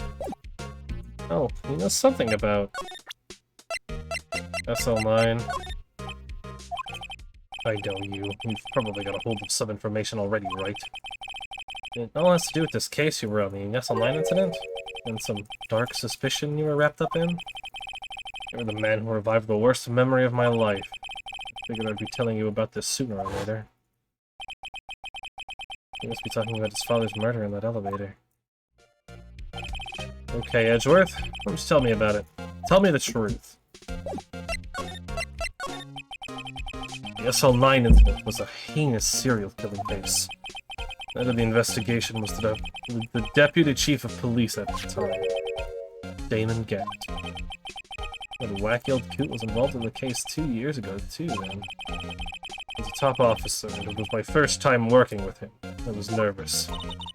Now, you get nervous too, Mr. Edgeworth? I want to know why the deputy chief of police was the investigation. Or why a deputy chief of police was the investigation. In truth, I used slightly more extreme methods than what. Not showed him the badge. He already knows the badge. I showed it to him before. Probably. Actually, I did. I showed it to him when he was in jail. We were dealing with a vicious murderer. If I let him go, the blood would be on my hands. They want a guilty verdict and the killer was executed. Wait, you didn't. Of course not. I didn't touch the evidence. Yes, I'll do anything in my power to win a trial. However, I do have a code and I follow it faithfully. By the way, Emma, the chief prosecutor wanted to know something. My sister? What? If you were still studying forensic science. Huh? Yeah, of course. Like, just today, Mr. Wright and I were using this luminal testing fluid. Well then, you might have use for this. Aluminum powder for taking fingerprints. It's been chemically treated for better adhesion. For me? Are you sure? You're the enemy, you know. I have no say in today's investigation. Do as you will. Edgeworth, I'm really... No need to thank me. Take your powder and these fingerprint files for everyone involved. Thanks. I'm giving these to Detective Gumshoe as well. Fingerprinting set and fingerprint file received. Service fingerprints from handprints for comparison with fingerprint file. Well, let's get going. One last investigation. Right. You seem to remember seeing a suspicious handprint somewhere. Well, we got a couple. And now the real case begins.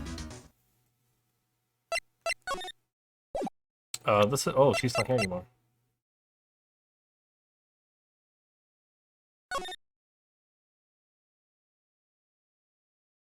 Okay. No, it's probably in her court record, that's why. Oh, no, maybe not. Okay then. I was gonna check the phone, but I guess not. I guess let's go to the thing. The evidence room. Yeah, February 23rd. Evidence room. Sector 3. Investigation turned up a suspicious handprint. Here! There's blood on the detective's evidence locker. It's a secret weapon we just borrowed. Right, let's get started. First, choose a finger. Finger? Each finger leaves behind a slightly different imprint. So let's choose the finger that will have left behind the cleanest and the clearest print. I really can't tell the difference at a glance. Stop procrastinating and choose a finger. It's going to be the thumb or the index, and I'm going to assume the index finger, because the thumb is slightly sideways. Okay, now it's time to check for prints. Mission has done. Emma's starting to get that sparkle in her eyes. First, sprinkle the aluminum powder around. Oh, I can do that. The A button. See, what is the A button? Ah, looks like that did the trick. The aluminum powder adheres completely to the print. Once the powder is well spread, just blow away the excess. Well, how do I do that? The X button. Exciting, I know. Imagine you're blowing out the candles on birthday cakes, see? Wow, that looks like fun. There's getting used to though. It's fine, don't go up your nose or anything. You just pour the powder on thick and blow away the extra. Do the basics of fingerprinting, Mr. Wright. Or give it a try. Get it nice and thick.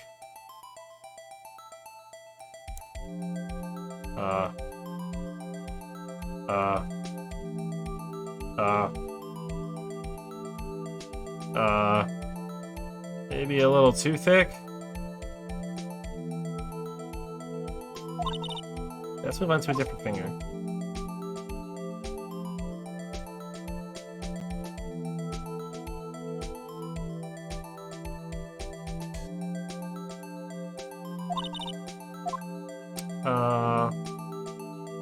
Try this one again.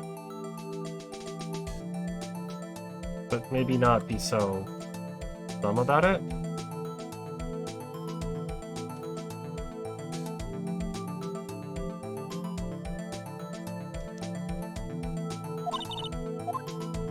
Perhaps I'm only supposed to dab it once.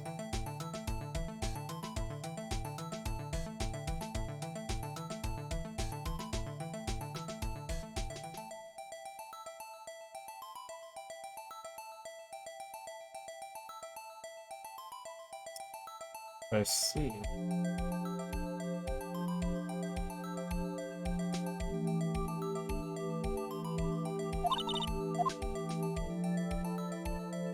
Perhaps this finger?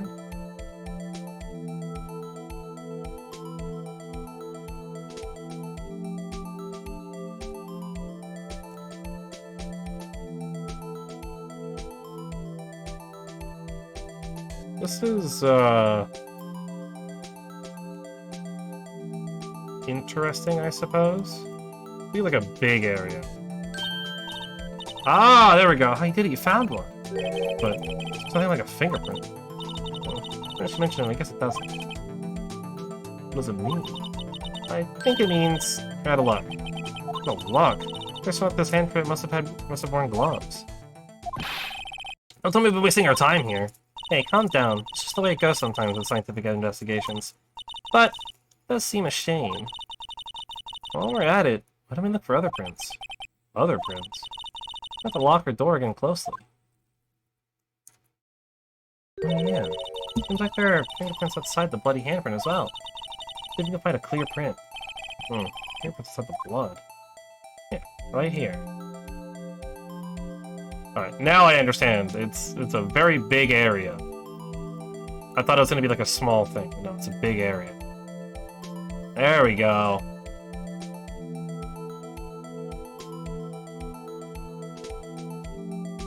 Gotta get all of it. Make sure we're good. There we go. Yay! A print so clear it's dazzling. Dazzling. Anyway, this print looks like took a lot of effort to find. Match it up right away. We're not done yet. This is quite a process. Oh, there's no point in finding a fingerprint and not knowing who the owner is, right? I guess she's right. Look at the fingerprint data we got from Mr. Edgeworth. Not the person you think left these prints. How am I supposed to know who did it? Or who it was? You can make a pretty good guess. The bloody handprint and the fingerprints are in different places, right? Means the prints probably don't have anything to do with our case. Well, this fingerprints would we most likely find on this evidence locker. Definitely not that one. It's definitely not Damon. That definitely doesn't look like Meekin's. Definitely not Jake's. Oh, it's a little bit closer to Bruce's. That looks identical to Gumshoe.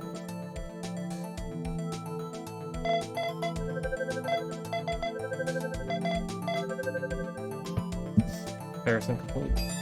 Match found! Okay. Aha! These prints belong to Detective Gumshoe. Something wrong, Mr. Wright?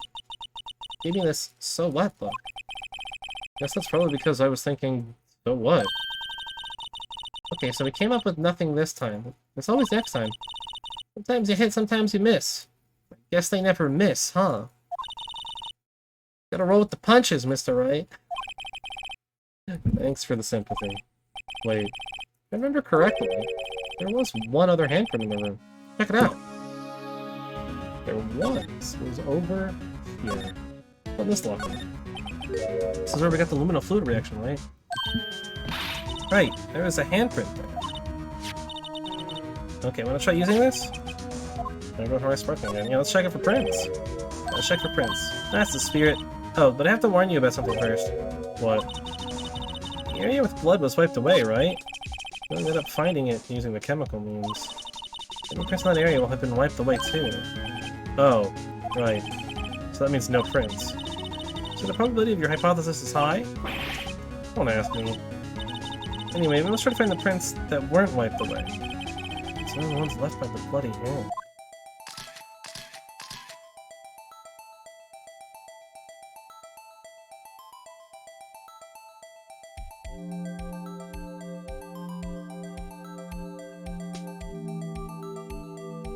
So maybe the locker handle? But... I guess I'm not allowed to dust or anything here? I don't see anything else.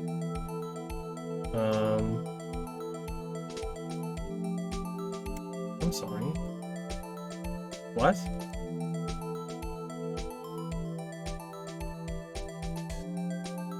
What we got here? Ooh, we got ourselves a print!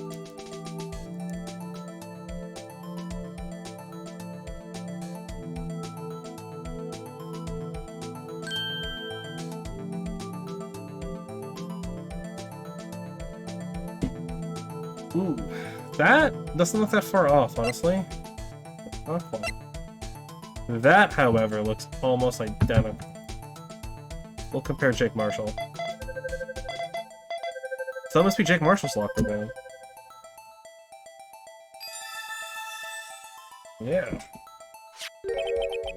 Hey, these fingerprints, Whose are they? Is that someone I know? It's Officer Marshall. Huh? Officer Jake Marshall? Marshall's fingerprints under the court record. That's gotta be a coincidence. He's not involved in the crime. Emma? This is decidedly different from Detective Gumshoe's prints. No reaction. The blood and the fingerprints are in the same place. Oh. So we have Jake Marshall's fingerprints. On a wiped bloodstain. But why would Officer Marshall? It looks like our investigation is finally turning up some results. I guess this is what you'd call decisive evidence. I don't believe it. Ooh, to be continued. In just a moment. We'll go ahead and save, and then I'll be back in just a moment to go grab some water and stuff. Oh, there goes my controller onto the floor.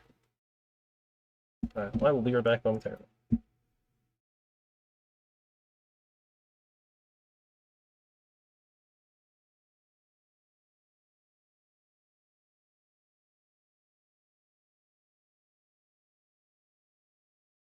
Alright! Certainly going in a weird direction. I have no idea what to expect. I honestly don't have any, thoughts as to what's going on. It's all very strange.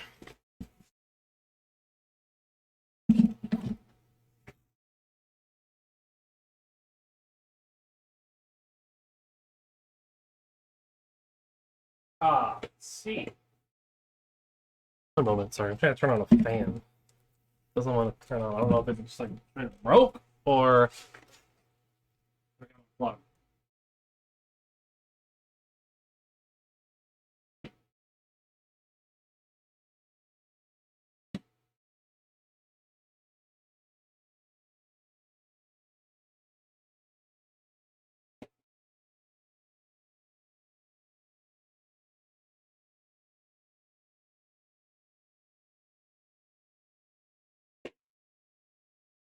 Well, that one's broken.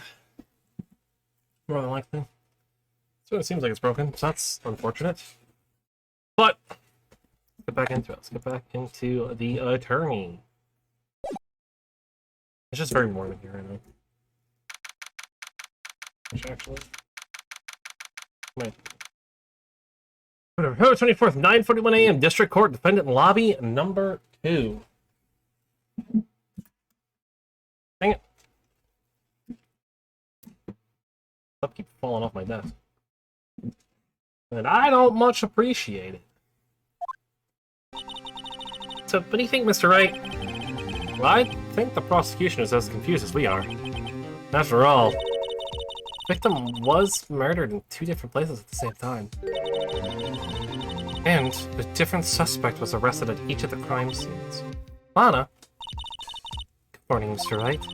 I apologize for yesterday. I was indisposed. I didn't hold you for too long for questioning. He just finished, actually. And you saw later, though. So, how'd it go? As Mr. Wright suspects, the police are clueless. I figured as much, so I struck a plea to bargain. A plea bargain? What do you mean by that? I agreed that if I told them the truth behind this simultaneous murder, it wouldn't seek capital punishment. That's what I mean, Emma. But Lana, tell me you... Much to my regret. I'm as much in the dark about this as they are. In the sky. Huh? We found trace evidence of a certain person in the police department's evidence room. It belongs to Officer Jake Marshall. What kind of trace evidence? Bloodstained fingerprints, to be exact. That's the trump card I have up my sleeve today. You do understand what this means, don't you? When I defend my sister, you're going to accuse Mr. Marshall? We have to play the cards we're dealt. Isn't that right, Miss Sky? Do what you have to do, Mr. Wright. You'll be looking kind of nice, though. I won't lie. Big step on me energy.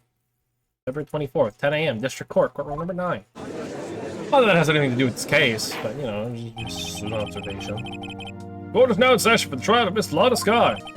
Defense is ready, Your Honor. The prosecutions. I'm afraid you'll have to clarify. It takes 30 minutes by car to reach the police department from the prosecutor's office. Yet the victim, Bruce Goodman, was slain at both places at the same time. But that's not physically possible, is it? What's more, I hear the victim from the evidence room just disappeared. Yes, and the body eventually reappeared in the trunk of Miss Redmond's car. Wow, this is one messed up trial. One of my duties as prosecutor is to present impartial evidence. Today I will present evidence relating to the murder at the police department. In so doing, I believe the way in which we should proceed will reveal itself. And that's what sets Mr. Edwards apart. He's not so on top of things. Even though he doesn't know what's going on himself. And that's supposed to be an admirable trait? Very well, let the trial resume. Day of the crime, what exactly transpired at the police department? Edward, you may call your first witness of the date of the stand. First witness, the prosecution calls. The suspect of the murder that occurred at the police department. The suspect? You mean the so-called murderer? Oh boy. We're getting wild from the get-go. I swear, if you use that megaphone, the witness please state his name and occupation. Yes, sir. I'm Officer Mike Meekins, sir. My occupation is, that would be a murderer, sir.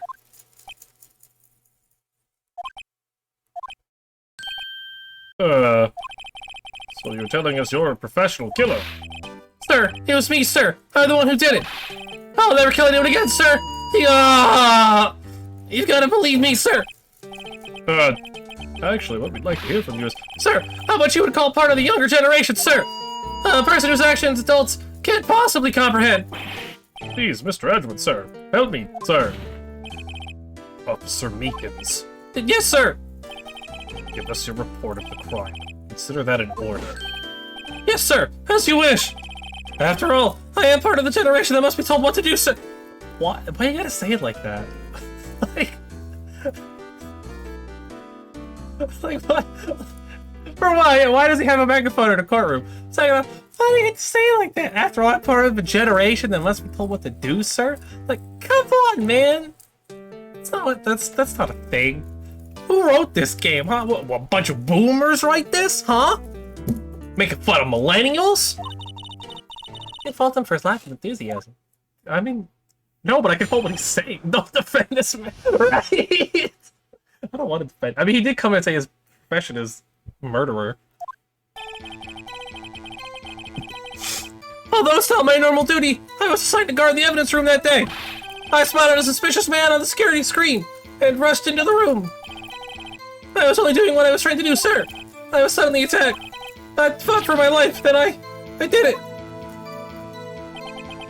After that, I passed out, until another officer smacked me awake.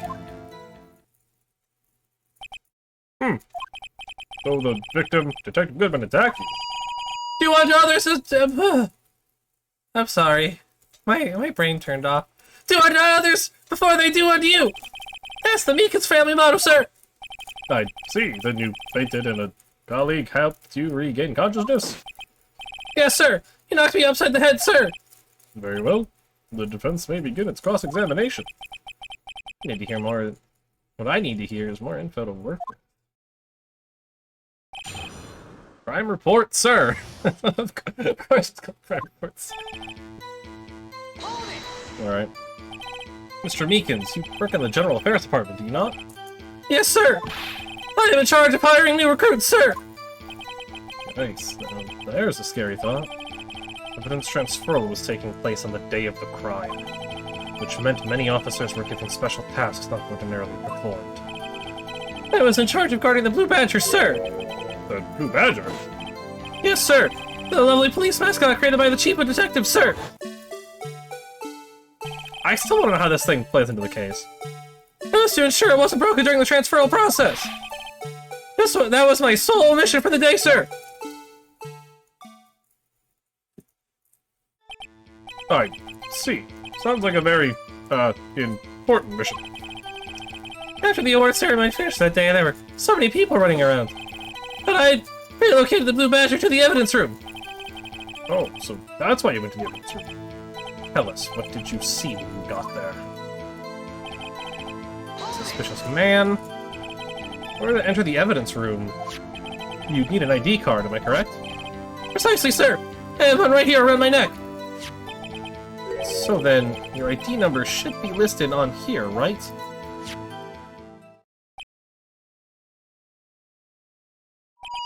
There it is! I found it! Oh, God, stop. This is the one right there! Could you please read us the number? Yes, sir! It's 4989596! That is my number, sir! I see. Huh. The number 4989596. Shown to be used, or it showed being used twice! Please explain, witness. It's no real mystery, sir. The first time was when I relocated the Blue Badger to the evidence room. And the second time was when I went to go get him after everything settled down. I see. So it was during that second time when... Yes, sir!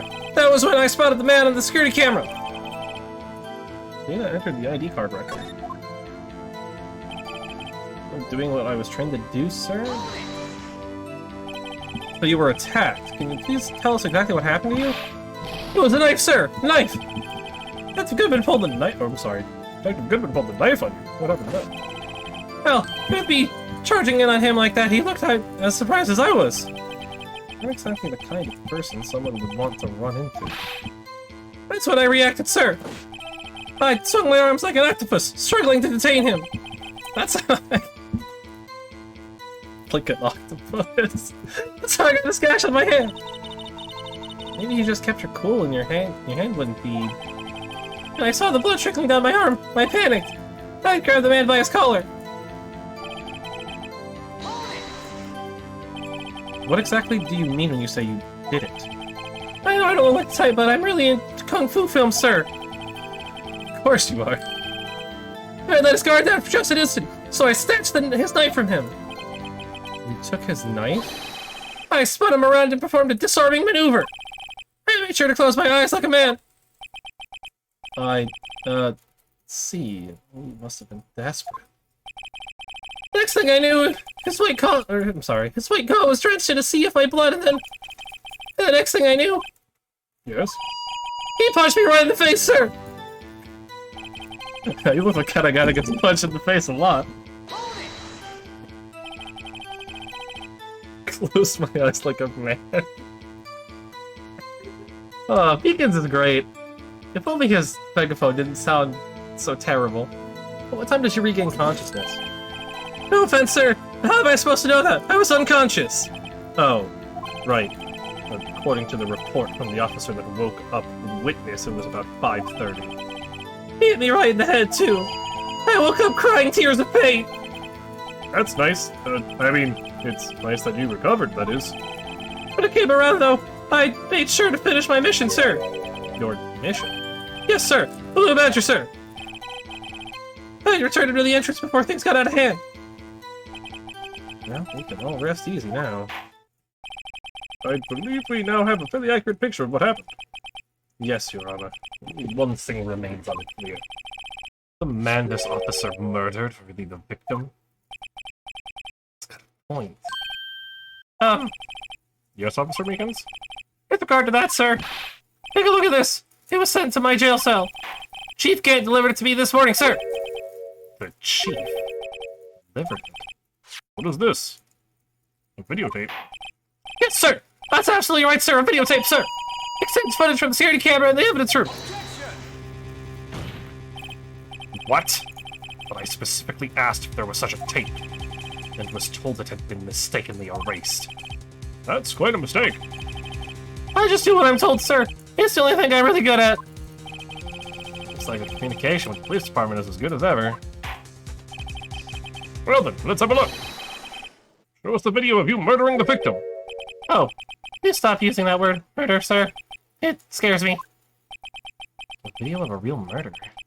What are we getting ourselves into?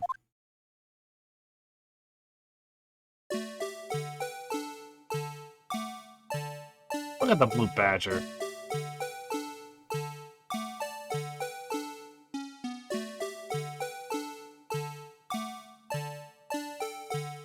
Oh.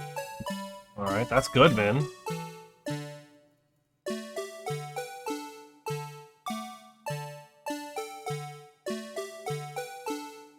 Glove falls. Meekins. I know, right? We got 3D animation? Dude, what kind of a budget did this extra act get?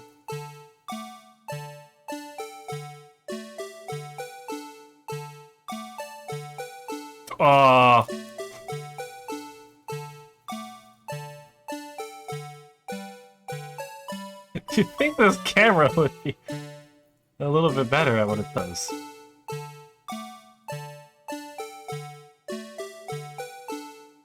Wait, but we never saw Goodman leave.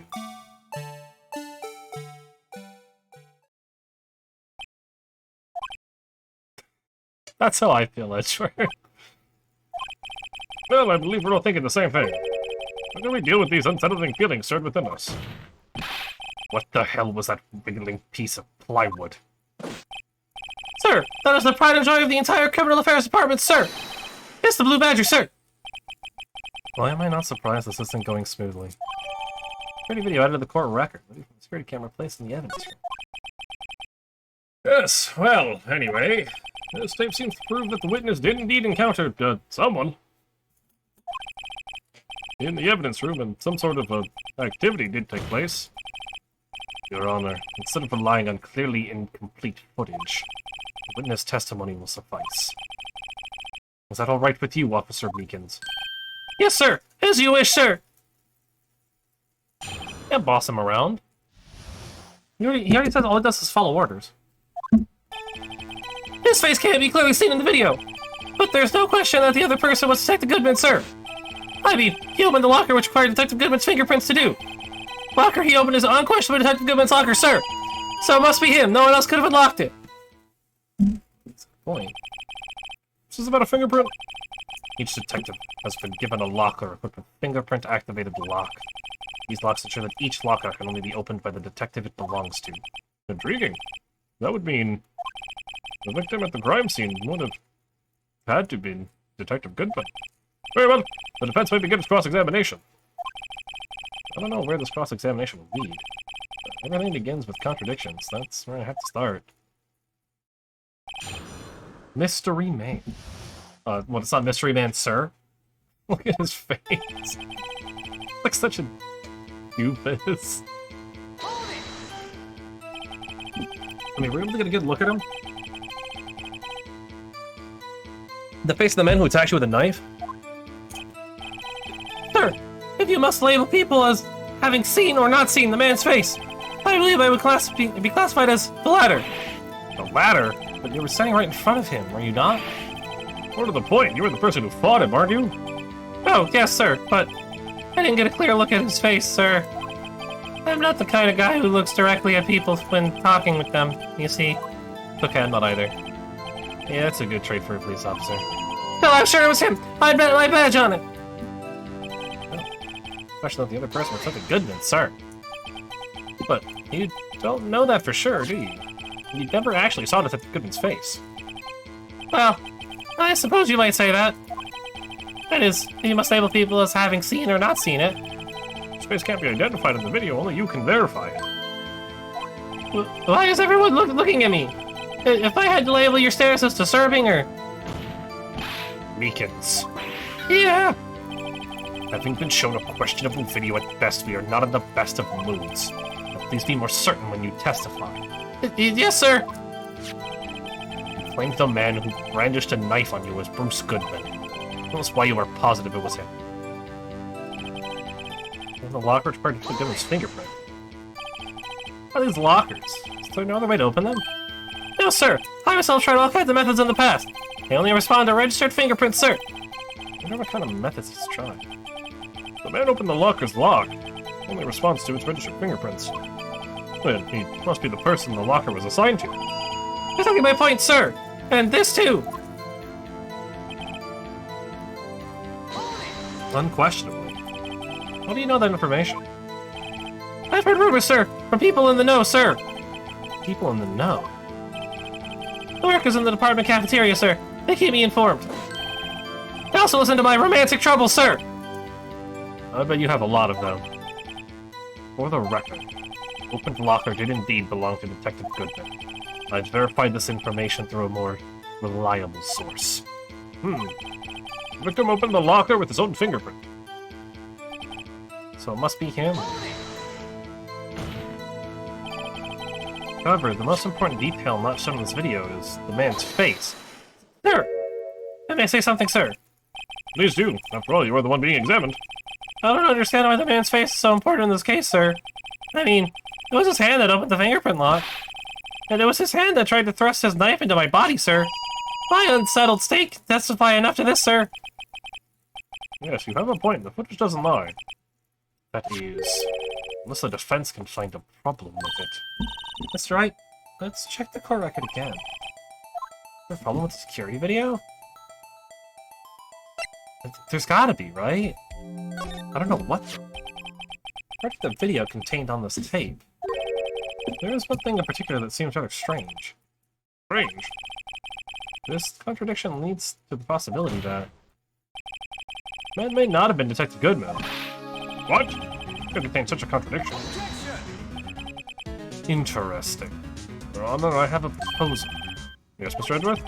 I propose we have the defense point out to this alleged contradiction video. He would want me to point it out. Very well, proposal accepted. Let's further inspect this piece of evidence. I will now play the security tape. Mr. Wright, please show us the contradiction you speak of. Find out a problem in the video? It's the first time I've ever had to do that. Do it, Mr. Wright. Attempting a password and rewind or pause the tape. Just take a good look at the... and be sure to point out the right thing. Please don't point it too many times! I can't stand watching this video! How did this guy ever become a police officer? Now then, Mr. Wright, please enlighten us. Where is the contradiction that indicates the man may not be Bruce Goodman?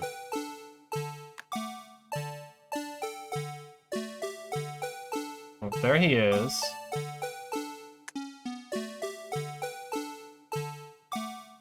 And the glove falls out. Meekins comes in,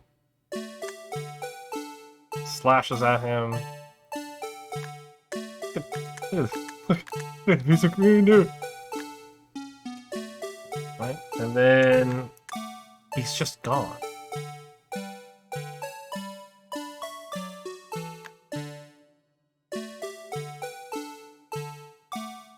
Well, this is a... Wait. Wait.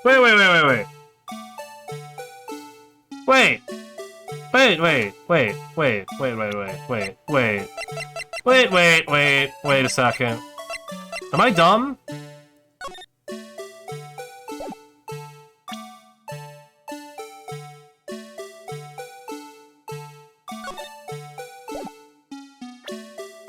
No, we're good, okay. Okay. Never mind.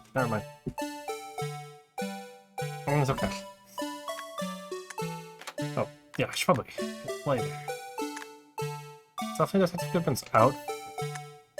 Is it referring to the glove? I mean, it could be. Because the glove falls. Which means the glove could have stopped it from actually locking, so you didn't need to be Detective Goodman to open it. Yeah, look. Numbers are hard. The thing that's strange about this video has got to be this. Yes, that is strange. Something certainly seems unnatural about that. What could it mean? Sorry to interrupt, Mr. Wright, but I seem to have forgotten the point of this exercise. The point? What you are looking for is one thing and one thing only. Something that indicates the man may not be Detective Goodman. Oh, yeah. Ooh, I almost walked right into that defense's trap. I'll place him under arrest, sir! You just slow down and tackle these things one piece at a time. What do I do? I'll play the video again. Very well. Let's try this again. Just remember one thing, Mr. White. Every time you point your finger, someone gets hurt. There's no one pointing his finger at us. Points his finger a lot of us.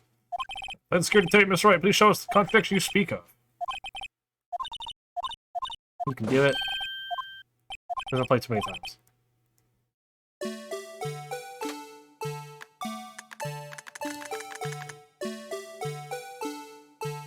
The cloth's not hanging out here anymore. I don't know if that's what they're referring to. That is something worth noting. There's also nothing here.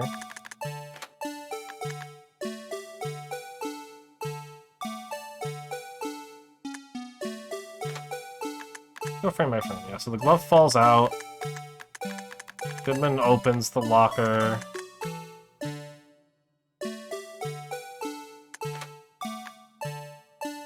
Meekins shows up. And is immediately attacked by the knife.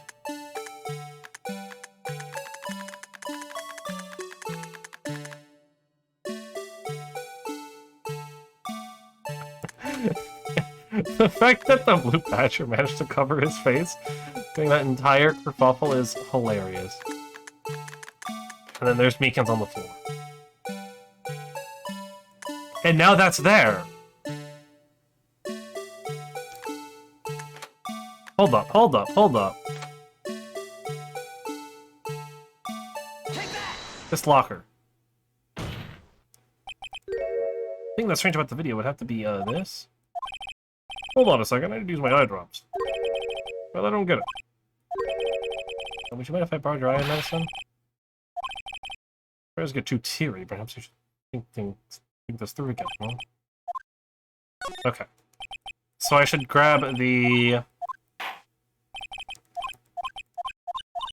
I should grab it when the cloth is there.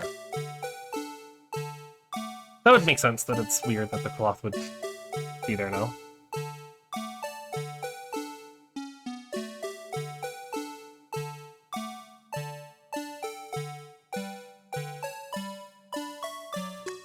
So it's not there. Detective Goodman disappears. And boom! Magic claw. How did that get there? The thing that's strange about this video, it's got to be this.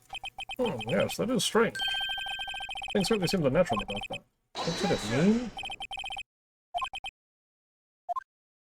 When it's exercise. But it is strange.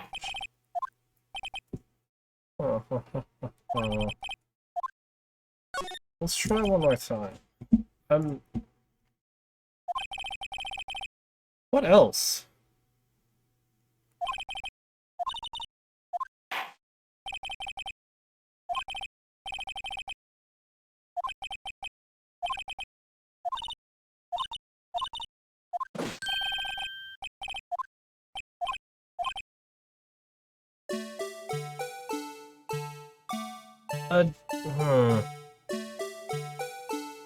Oh. Wow.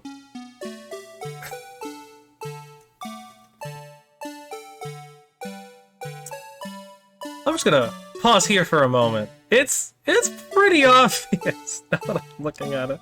I wasn't looking at the lights. That's the problem. Okay.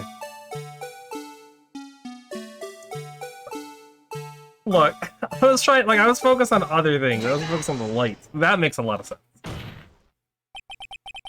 The thing that's strange about this video is gotta be this. Officer Beacons. Sir, do you mean me, sir? You're the only Officer Beacons I know. As I understand it, the locker apparatus works like this. When you grab the handle, a sensor reads your fingerprint. It's a match. The light turns on, and the lock is... Yo, who's that cutie taped up to Gumshoe's locker? Who is she, Gumshoe? Tell me the details. According to my very limited experience, that's the way I understand it, sir. If so, then something is seriously wrong with this picture. I'm not gonna lie, I did not notice the light was on. I had the right idea with the glove. I was right. It was already open. I just didn't notice that the light was on. Which I guess would make sense if it was already open.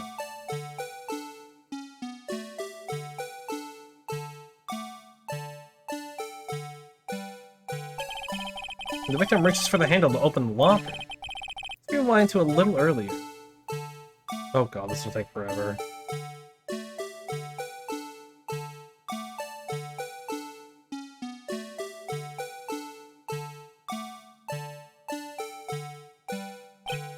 Here, notice the light? What's this? It's already lit. Precisely my point, Your Honor. The locker was already open before the victim grabbed the handle. Is that so? Order! Order! What's the meaning of this? Very simple, Your Honor. Locker wasn't locked on the day of the crime. But the locker locks are controlled by an electronic system. When the door is shut, a sensor is triggered. The locker is automatically locked. Oh, I know! It must have been broken down. Of course, I'm not an expert in this. That's not likely, Your Honor. The sensor would detect and report any malfunction. Oh, well. This goes to show novices should keep their mouths shut. Tell me, Mr. Wright, do you have an explanation? Me, Your Honor? Yes, why was the locker locked? Me, Your Honor? Yes, well, you see, this isn't exactly my field. What do you think, Miss Scientific Investigator? Huh? Oh, maybe something like jam the system sensor? Something jammed the sensor? Say. Something else that seemed out of place in this video. Yeah, I thought so too. There's gotta be another clue somewhere in this footage.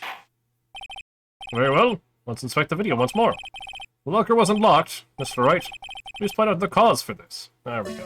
Alright. The glove. Let's get the cursor ready.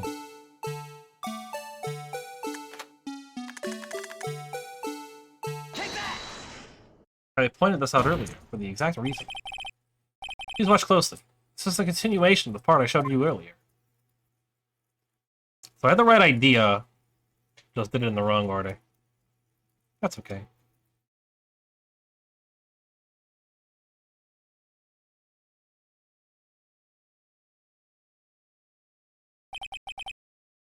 What's this? Something white fell out of the locker. But, sir, in my experience, that things fall out when the doors are opened. I often fall out and roll great distances when I open my car door, sir. We can't be sure that item was completely inside the locker to begin with. What do you mean? The sensor triggers the lock when the door is shut. What if something was inserted, say, between the sensor and the door? Inserted? It does look slightly ajar. By much.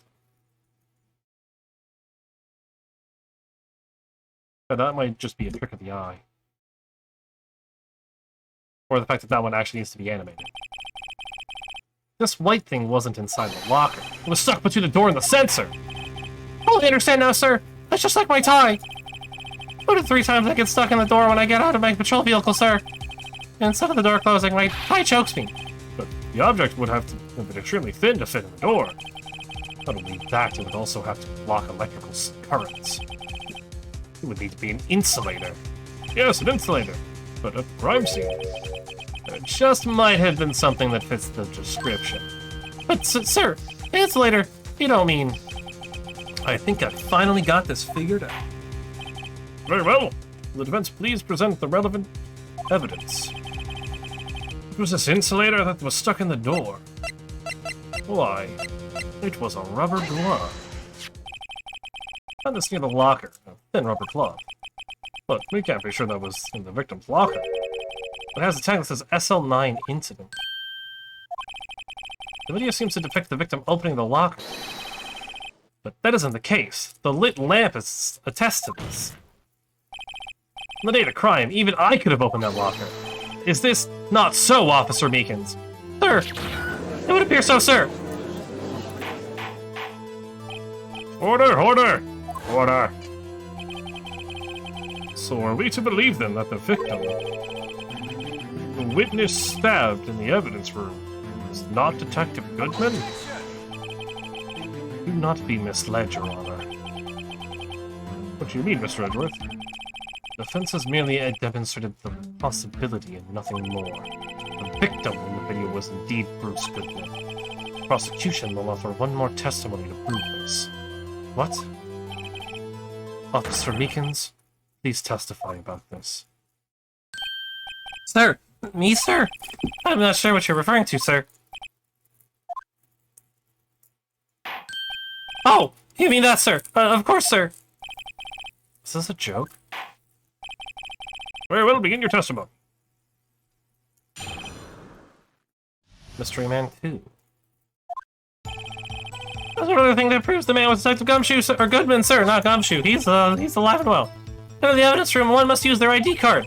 When an ID card is used, there's a record of it. At the time of the crime, the detective had used his card. An ID card record. I see. I have the ID card record right here, Your Honor. The ID used at 5:14 is that of the victim. Just before the crime. Yes, without a doubt, this is the victim's ID. However, one thing does strike me as unusual. Over 100 cases should have been due for transfer. Why were there so few people using this room? This particular evidence room is only used for storing certain special cases. Special cases? Extremely violent cases involving police staff. Just hearing that makes my hair stand on end. Me too, although it doesn't make much of a difference. There were only a few cases up for transferal there, and most were cleared up by noon. Right, I see. Now let us move on to the cross-examination. Alright.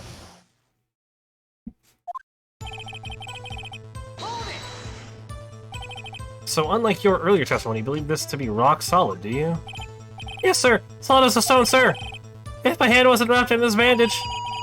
Oh, God. I didn't even give the V sign, the V for victory sign, sir. Can you just use his right hand for that? Let's hear him out fully. As we've seen, one never knows what he might say until the very last second. Is that card hanging from your neck one of these ID cards? Yes, sir. This card right next to my cuff, sir. I keep it there so I won't ever forget it. But what if someone were to steal it from you, keeping it out in the open like that? Maybe I shouldn't wear it around my neck. Remember when I said 2 of the 3 times my tie gets stuck when I get out of my car? Well, the remaining time it's my ID card that gets stuck. Instead of the door closing, my ID card chokes me. Maybe I should just leave this one alone. At any rate, each police officer only has one ID card. Both the police department and the prosecutor's office can attest to this. Please proceed with your testimony. But what if it's not? What if someone took it? It be noted that this is the record the witness referred to. Let me see. Yes, that would be it. Detective Goodman. Well, what's the matter? According to this, Mr. Edgeworth, your name is on here. So it is, Your Honor. Not the prosecutor again. Yeah, maybe he's behind all this, being a prosecutor. He could hide the evidence. Mommy, is that man Blue the murderer? Shh. The wrong color, kid. It would seem Clear Committee will want to speak with you again today. I have nothing to be ashamed of regarding my actions or their consequences. And now let us continue with the cross-examination. For Mr. Edgeworth, it'd be so difficult for him. Well, I mean, he kind of does it to himself. Earlier, I believe you testified that when you asked the man to show his ID card, he pulled a knife on him. Yes, sir! He didn't show me any ID card, sir! Don't you think that's odd? I mean, he had his ID card. All he had to do was show it to you. There wouldn't be any reason to draw a knife. Maybe he just panicked, sir! Everything stems from contradictions. That's right, what do you think? I'm confused. What? The problem with this ID card testimony is far too obvious. I feel like Edgeworth to miss something like this. Don't think too hard about it. Come on, let's show them what we got. Alright. Well, they must use their ID card. But what if they don't have their ID card? What if someone takes it? Wait one moment, Officer Meekins. I'm not good at waiting, sir. I have the victim's ID card right here. I found that at the crime scene. That makes sense. When I say crime scene, I'm not referring to the evidence room at the police department. I mean the other crime scene. The underground parking lot of the prosecutor's office. Your Honor, I have one more piece of evidence to present. It's a very important clue regarding the victim's ID card. Oh, well, sign of report. Fully half completed. But it shows that Detective Goodman had lost something on the day of the crime. Something important enough to fill out this report. Let me guess, you believe this something to be his ID card, right? I can't say for sure, but there's a high probability. The day of the crime, Detective Goodman was not carrying his card. Order, order! So now, what does this all mean? It can only mean one thing. It doesn't even require much thought. The man Officer Meekins encountered in the evidence room was not Detective Goodman, but rather the man who stole his ID card. Order! Order! Order! Does the prosecution have a response? I have only one thing to say to the defense. Bravo, Mr. Wright. Bravo? Well, let me just summarize the defense's argument. At 5:15 p.m. on the day of the crime,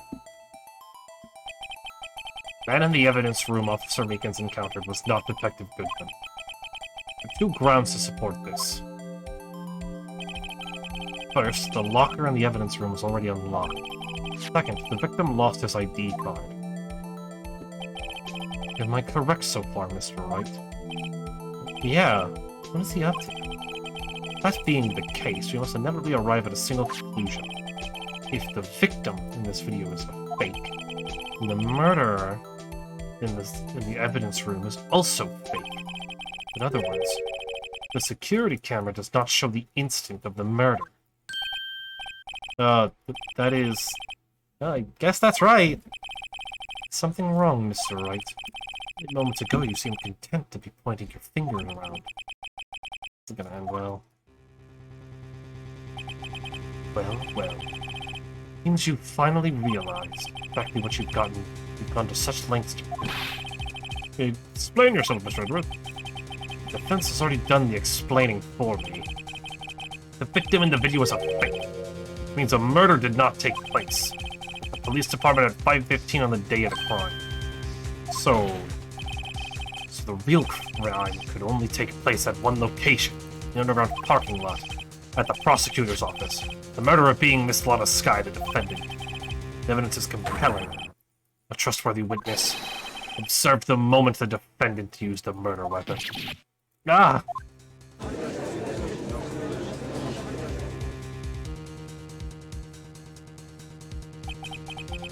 The testimony was way too shabby. It was all a trap from the beginning. The activity in the evidence still leaves many questions unanswered. Who exactly was the victim Officer Meekins encountered? Where did the person disappear to? Well, this trial's purpose is to examine only the murder of Detective Goodman. Just so, Your Honor. That's right, you have to do something, or else Lana... What do I do? How am I supposed to get myself out of this mess? Just throw it, man! I don't know. One moment, Your Honor. What now, Mr. White? Don't tell me you're objecting to what we've just proven. Of course not. I almost walked right into the prosecution's trap. What are you talking about? This cross-examination has proven one thing and one thing only. The security video did not show the actual murder.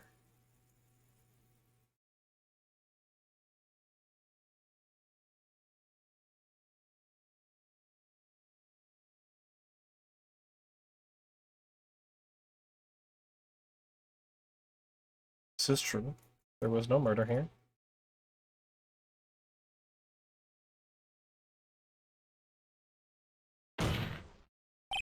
However, it cannot be said that this that is unrelated to the murder in the parking lot.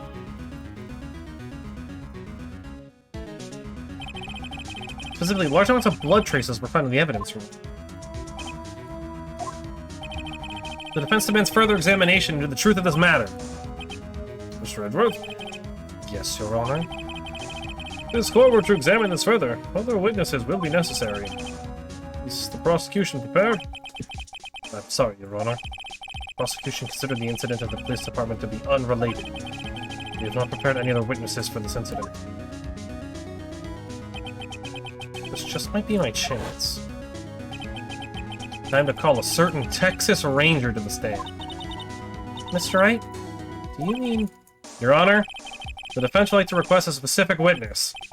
Oh, whom do you have in mind? Someone we have reason to believe knows the truth. The truth behind the activities that took place in the evidence room. The prosecution requests to hear this person's name before deciding whether or not to comply. Very well then, Mr. Wright. The person who you would like to have testify. What is his or her name? Jake Marshall. Officer Jake Marshall. Why him? Can't let Edgeworth know everything just yet. He's in charge of the evidence room. I feel we should hear what he has to say. The prosecution agrees to the defense's request. Since he was responsible for guarding the room, we should hear his testimony. Fortunately, he works in the police department. It shouldn't be longer than 20 minutes to prepare. Very well. The court will take a 30-minute recess while the witness is subpoenaed. Well, the prosecution, please... Will the prosecution please prepare the witness during this time? We will, Your Honor. Court is now in recess. Oh my god. My throat is not doing great today. February 24th, 11:32 a.m. District Court, Defendant Lobby, number 2.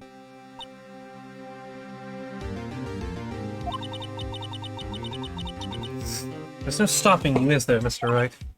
Huh? What do you mean? You called for Jake Marshall.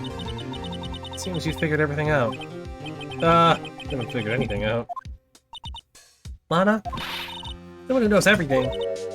Grandma? You always know everything. Why don't you just tell us? Spurred is trying his hardest to protect you. I don't recall ever asking for his protection.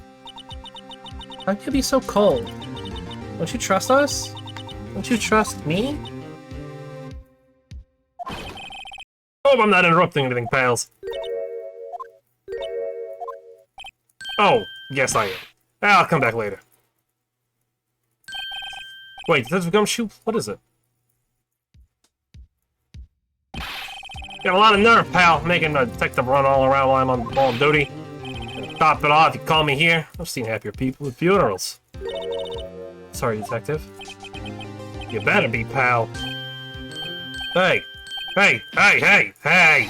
I didn't see you there, Chief Prosecutor Sky. That's okay. So, have you brought what I asked? Oh. Oh. Oh. Oh. Oh. Oh. Oh. You mean this, right? My apologies, Detective. Due to my present circumstances, I was forced to use Mr. Wright's name when making my request. My name? Never in a million years would I have thought it was you who asked me. But I bother you to bring me the S-Online incident files. I'll need them by noon. Talk about crazy. Thanks. But Lana, that's... I thought Mr. Wright might need them, so I had them brought here. Here. Might do well to read them. Oh, I can't believe you, the chief prosecutor, were a witness in this case. Miss Sky was a witness? That was for the Joe Dark killings. It's all 2 years ago. Take it from me, you don't want anything to do with serial murderers. Oh, what? Now that I've brought you your stuff, you're just gonna ignore me? Emma, but why? Why is your name in here? What? My name's in there. I don't know. Unless... No, it couldn't be. Lana! Is that a line incident? Is that... That's the classification number the police filed it under. 2 years ago, the rest of the world knew it as... the Joe Dark killings. The Joe Dark? No. No, Lana! That's over with! No! Emma, wait! She ran away. You know what? I just remembered I gotta be somewhere. Sorry, pal, but I'm out of here. Jake Marshall, Angel Starr, Damon Gant, Miles Edgeworth? Like I mentioned, Lana and Emma. Everyone involved in this case is connected to those killings 2 years ago. It can't be just a coincidence. Knowing you, you just might be able to figure it out. Let me get back to the trial, Mr. Wright. Best of luck. Take a good look at this file. To be continued. Right now! Whoa!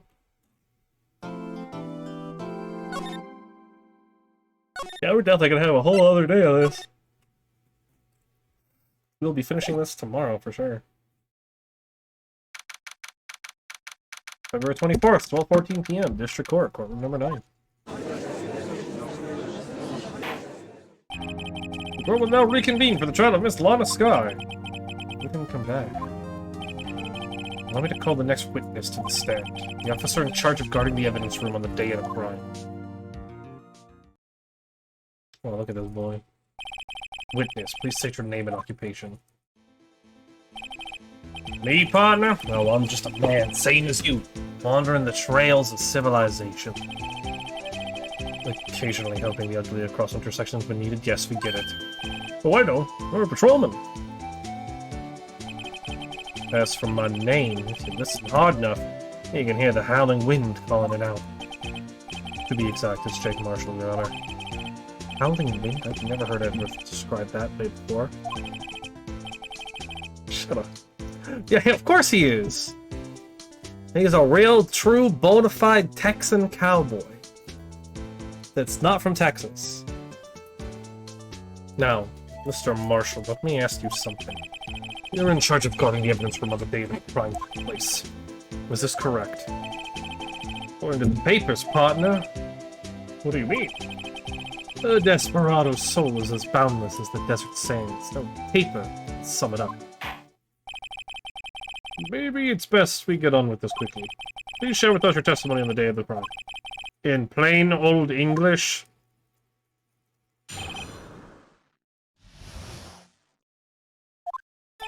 My job was to keep a wary eye on that bone orchard.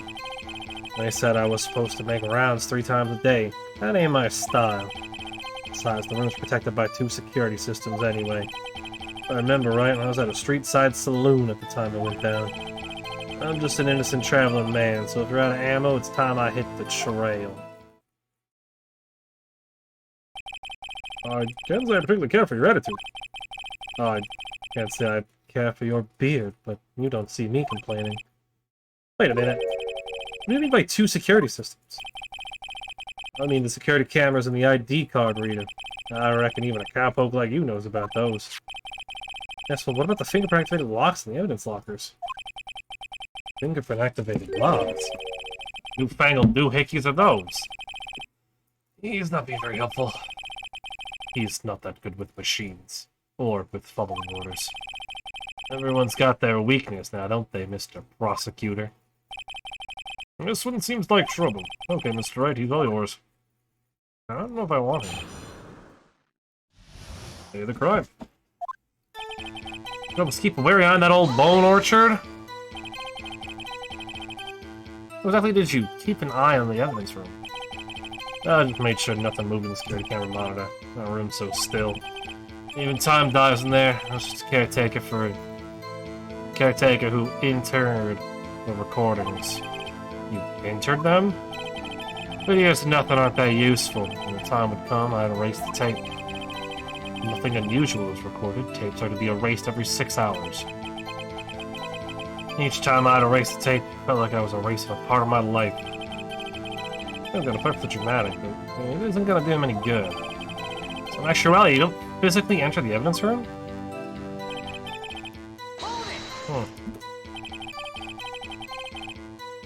Alright. And you made your rounds on the day of the crime, right? Ain't you heard a word I said, partner? I told you that ain't my style.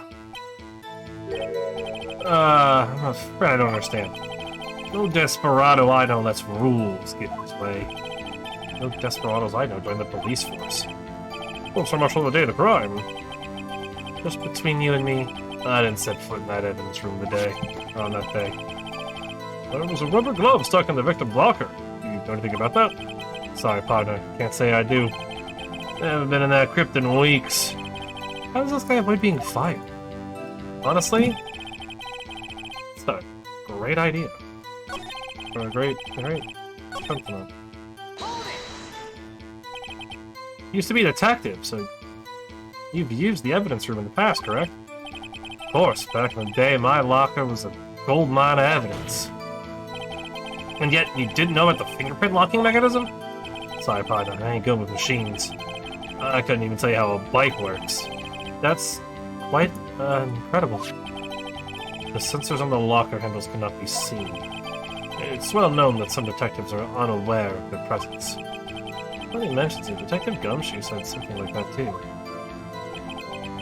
At any rate, it doesn't seem that this is relevant to the crime. Can you tell us what you were doing when the crime took place?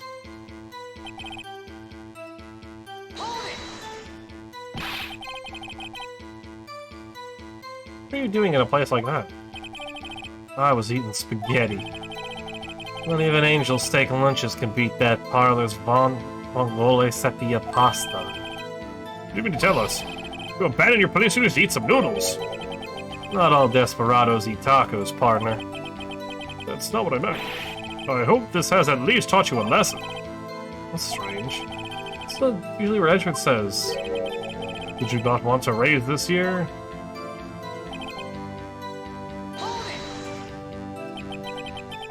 Out of ammo, Officer Marshall? That's right, partner. Or as you call it, evidence. If you plan to pin me on this crime, then you'd better draw. Otherwise, you're just wasting my time. That steel horse is waiting to carry me back west into the sunset. One thing seems clear. I'm being responsible for guarding this evidence room. Witness doesn't appear to have seen anything.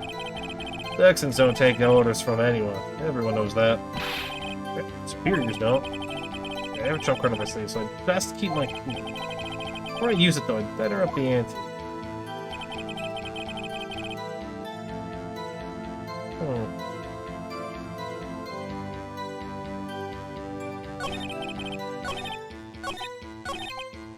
Innocent traveling man? Alright.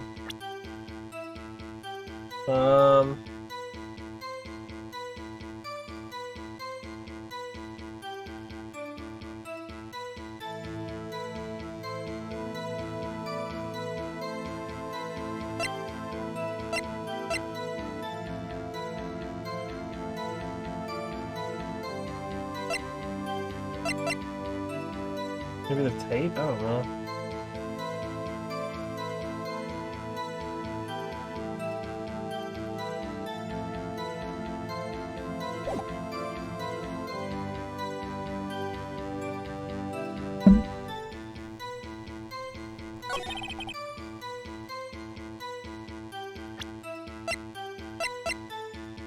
I found his fingerprints, right? So, perhaps he wasn't at a saloon? seems right. And it is right. Officer Marshall, doesn't it strike you as odd? That is, you being called in to testify like this? After all, you weren't in the security room at the time of the crime. And yet you dragged me down here. Explain yourself, partner. It's quite simple. There's a very large trail behind at the scene. Or to be exact, a handprint. Listen real good, partner. Like I said, I'm the caretaker of that crypt. I pay my respects, that is, make my rounds about once a month. It's only natural my fingerprints would be in there. I only wish it were, officer. But you see, your fingerprints were covered in blood! Witness, what's the meaning of this? What's in fingerprints with the crime scene? Blood was wiped away, however. The luminal test clearly revealed this. Well, Officer Marshall? It seems to me there ain't a person in this room with a head on his shoulders. I take it you have an explanation then, Officer Marshall. About the blood-stained... Oh, I'm sorry, about the blood-stained fingerprints? Very well, you may begin your testimony about your fingerprints. Out of the scene of the crime. Blood-stained fingerprints. Like I said, it's only natural for my fingerprints to be in that evidence room. One of them just happened to be at the same place as the blood-stained handprint. Whether it touched the locker where my fingerprint was by chance. The bloodstain and the fingerprint are completely unrelated. Oh, didn't you know the murderer was wearing gloves? See, I had nothing to do with it. I'm sorry. How do you know he was wearing gloves? Let's explain. The witness's explanation appears valid. Although there's room for doubt. Life wouldn't be fun without any doubt, partner. The defense may now cross-examine the witness. That's hiding something, I can feel it. That's my chance to prove it. How do you know that he had gloves? Tell me how you knew he had gloves.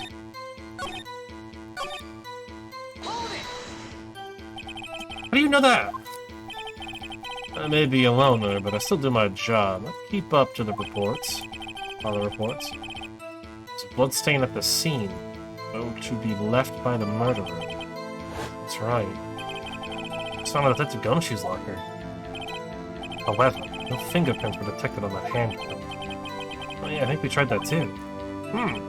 So that would mean... the murderer wearing gloves. They placed their hand on top of Officer Marshall's fingerprint. That's the only logical conclusion. I'm squirm out of this one. Gotta find something. Decisive to tie Officer Marshall to this crime. Well, we have his handprint, right?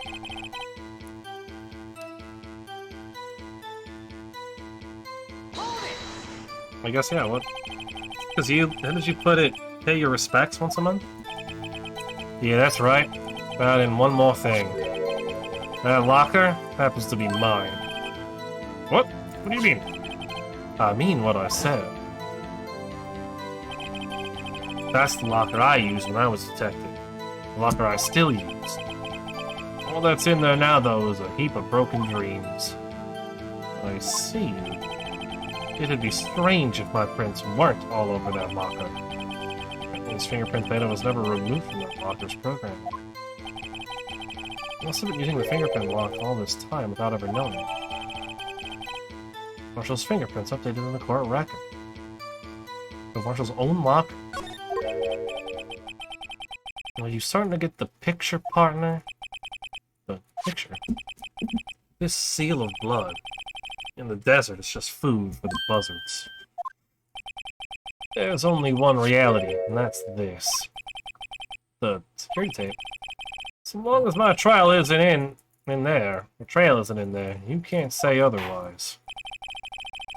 This isn't getting us anywhere, Mr. Wright. Please consider carefully where you're going this cross-examination. Yes, Your Honor. Then take your testimony, Officer Marshall.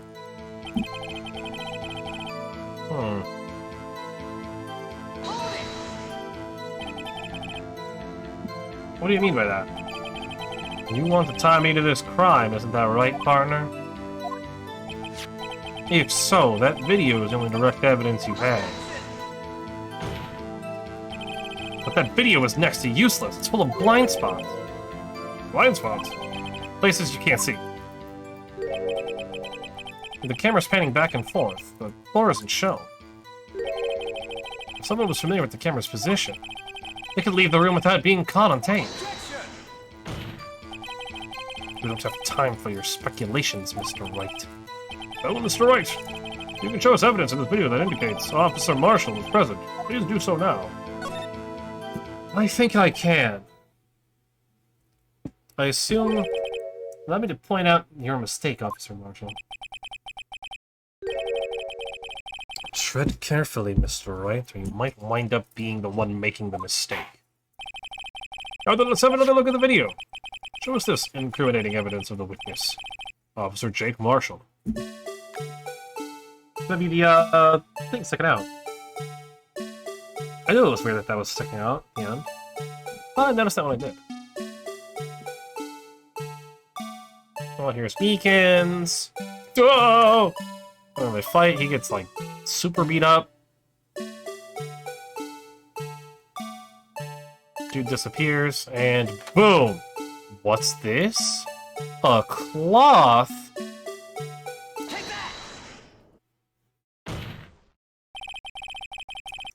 Bringing our attention back to the security camera. It's a mistake I'm afraid you'll soon not forget, Officer Marshall. Days are short in Texas, and so are our tempers.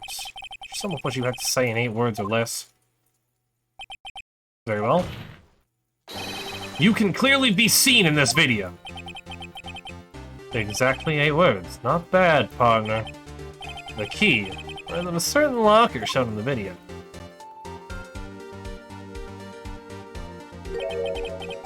That locker with the white cloth sticking out? That was the witness's, I believe.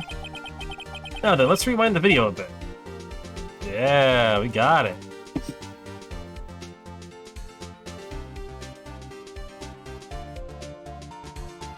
If we pull back...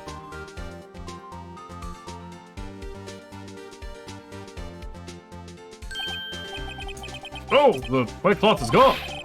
What's the meaning of this, Officer Marshall? The crime took place. The white cloth wasn't there. Then it suddenly appeared. Only one explanation. Officer Marshall, you were in the evidence room at the time of the crime. What's more, you opened your own locker when the camera was turned away. Order, order! It would seem that's the... Hold your horses. Sorry, partner. But you got the wrong man. So what if my locker was open? Doesn't mean I'm the one who opened it. The murderer needed to hide something, so he opened a locker and stuck it in. Not my fault he happened to choose mine. Why is everyone staring at me like I'm a wanted man? This guy isn't just plain dumb. He really doesn't know. I hate to rain on your parade. You're the only person who can open that particular locker. Oh yeah, I call your bluff. Say open that locker? Now prove it.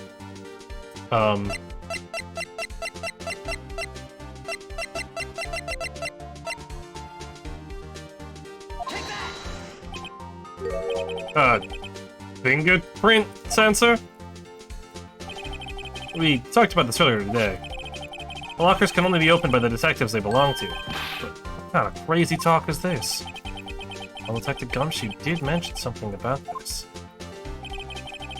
In any case, the locks aren't that obvious. There are even some people on the force that don't know about the fingerprint locks. So, Sheriff, what do you have to say in 8 words or less? He's got jerky. I only got 1 word for you, partner.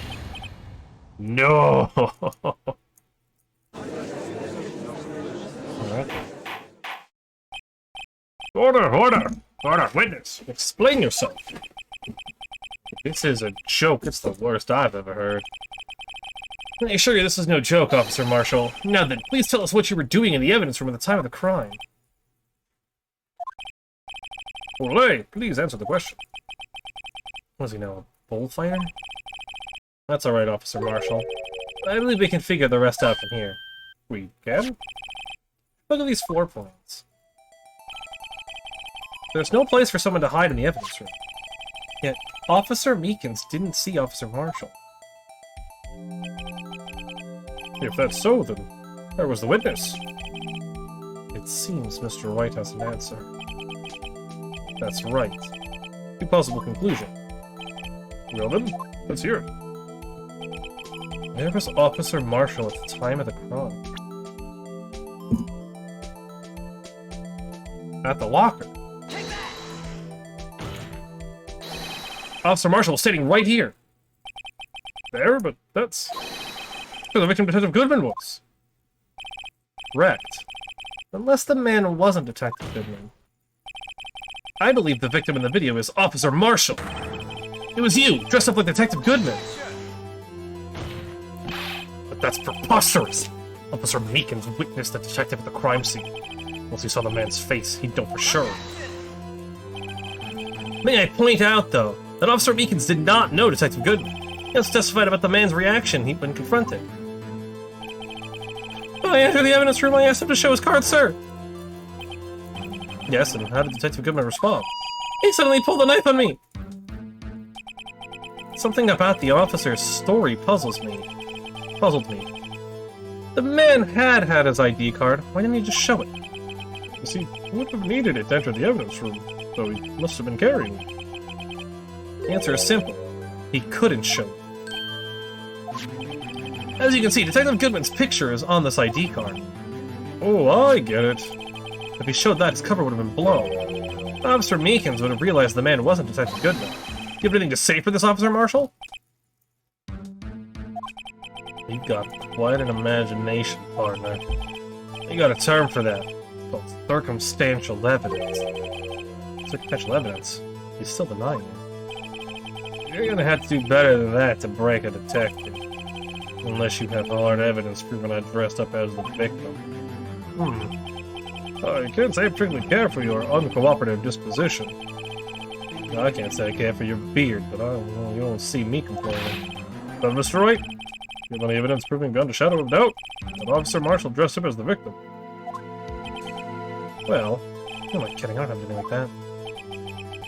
I can see the fear in your eyes, partner. Seems you're the one who couldn't take the desert heat.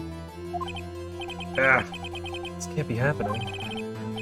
It's so obvious he's the one. What can I do?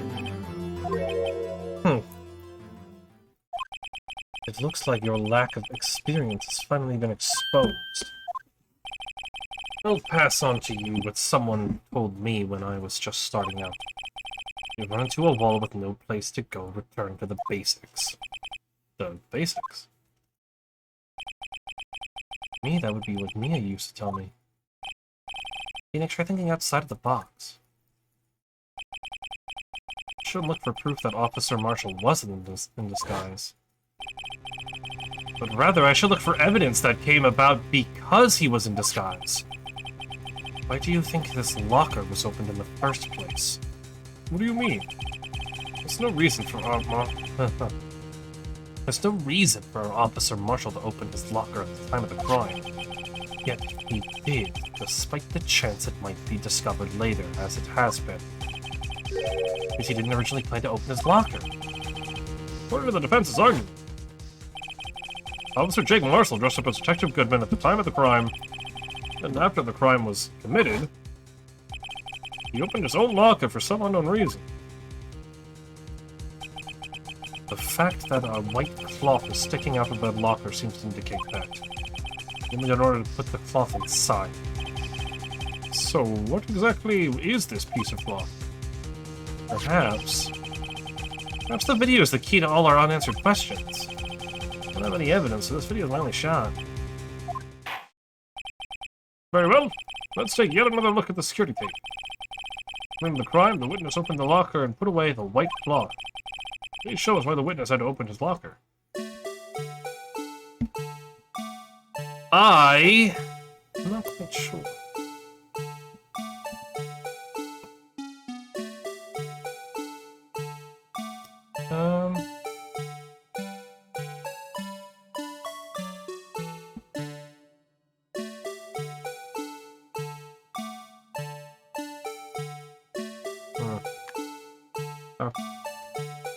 Nothing crazy here. Maybe something with the fight? I mean, Meekins did say, like, he... Oh... I thought I noticed something like that before. Take that! For some reason, you disguise yourself as Detective Goodman. Enter the evidence room, though I don't know from what end yet. However, something unexpected happened. Officer Meekins barged in on you. When I asked to show your ID card, you pulled a knife on him. However, Officer Meekins panicked, and the white coat you were wearing was soiled with blood. A bloody white coat? You didn't just walk out like that. You hid the coat in your locker. Not bad, partner. Got him a third time! Let's go. Now then, Officer Marshall. You ready to tell us the truth?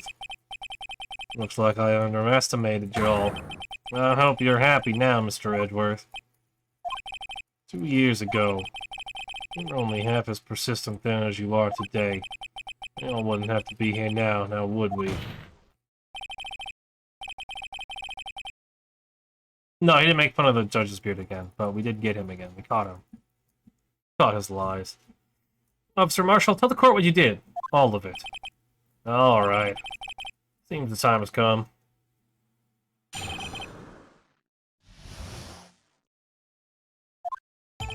I had to do it that day. I couldn't just stand by and let it die.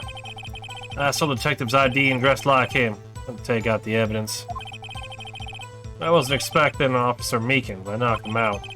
He managed to escape. I knew which areas wouldn't be caught on the camera. There wasn't any murder in the evidence room at 515. So the supposed victim was really you. There's one thing I still don't understand. Traces of a large quantity of blood were found on the floor of the evidence room. Someone was murdered, then how could that be? Officer Meekins managed to cut his own hand. I guess he's the donor. It was way too much blood for such a small donation. Alright. Had to do it? Why? You say it, you mean... You even have to ask, partner? That's a line incident. 2 years have passed since that case was closed. It's going to completely end with the transferal that day. Not if I have anything to do with it. That incident's not over. What did you hope to accomplish by sneaking into the evidence room? The case is closed, only that case's lead detective can look through the evidence. I wanted to have a look at it myself one more time.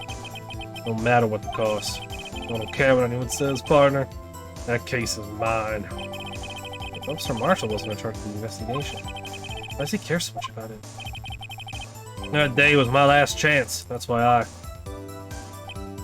stole the detective stuff. Well, you disguised yourself as Detective Goodman. That didn't make it look like Goodman was carrying out the evidence transferal. I'd be arrested for stealing evidence. Wouldn't get me anyway. So you did it to fool the security camera. And the detective's ID card. I stole that morning. The morning of the incident. That really was why Goodman started filling out that last item report. I returned his ID card. I left it on the floor in the prosecutor's office parking lot. The ID card I found was left there by Officer Marshall. So essentially, you managed to succeed despite your lack of foresight. What do you mean, partner? I mean the fingerprint-activated lock, of course. No matter how well you disguise yourself, you can't change your fingerprints. Under normal circumstances, you wouldn't have been able to open that locker yourself. But you could because a rubber glove just happened to get stuck in the door. That means Detective Goodman must have opened the locker before Officer Marshall.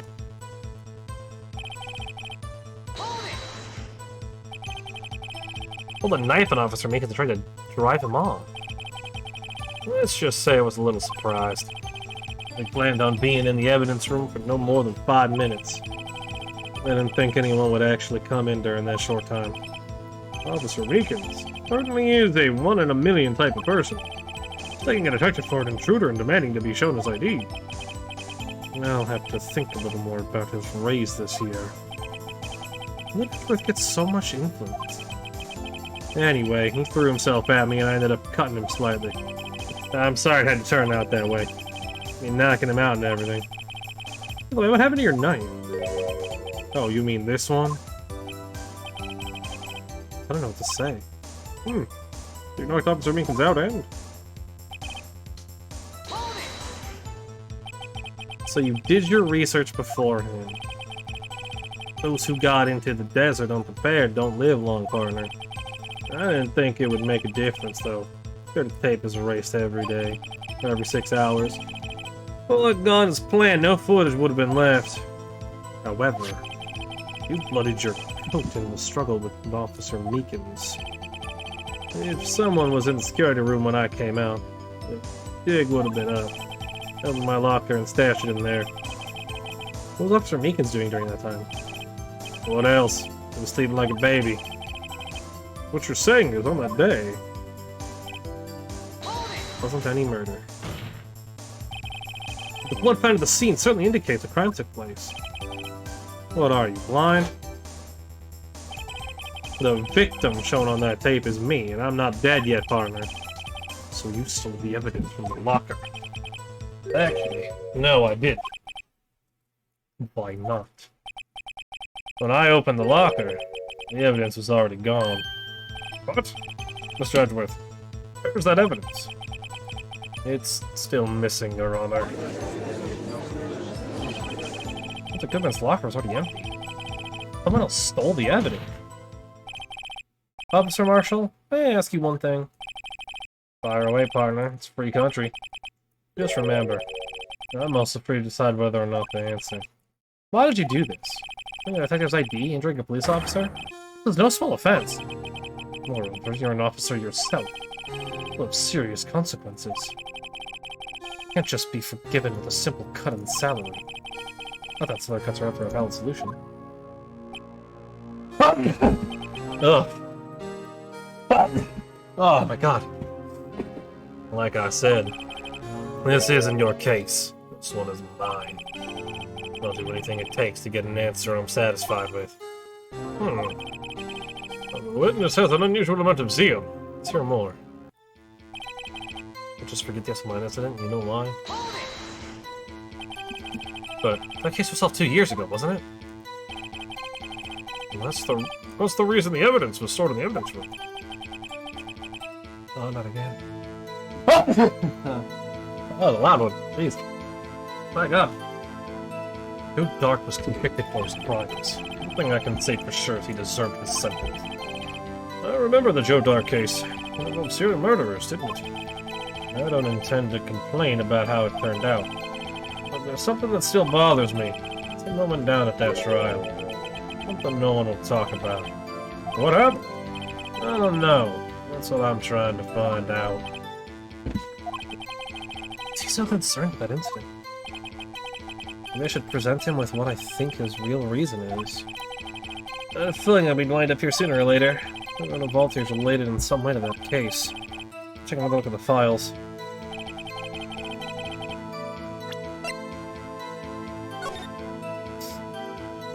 Incident number SL-9. Closed. Perpetrator Joe Dart. Crime sealed murder. Sentence death. Victims Edward Jones, Jason Knight, Edith Kirby, Rachel Moss, Jeb Bates, Neil Marshall. Neil Marsh? Trial data head prosecutor Miles Edgeworth. Witness Lana Skye, Emma Skye. Investigation Task Force. Executive investigators Damon Gant and Lana Skye. Head investigator Bruce Goodman. Investigators Jake Marshall, Angel Starr.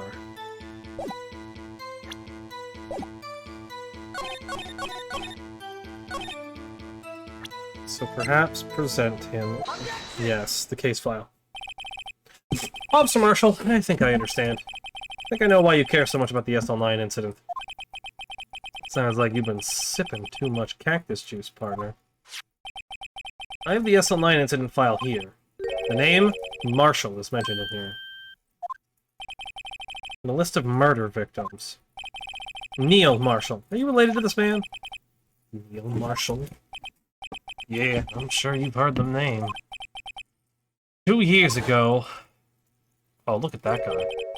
He received the same lousy prosecutor award you got. What? The prosecutor? Must be talking about the King of Prosecutors Award. Now I remember. Prosecutor Neil Marshall. Handled the SL9 case before I did. That's right. He was killed.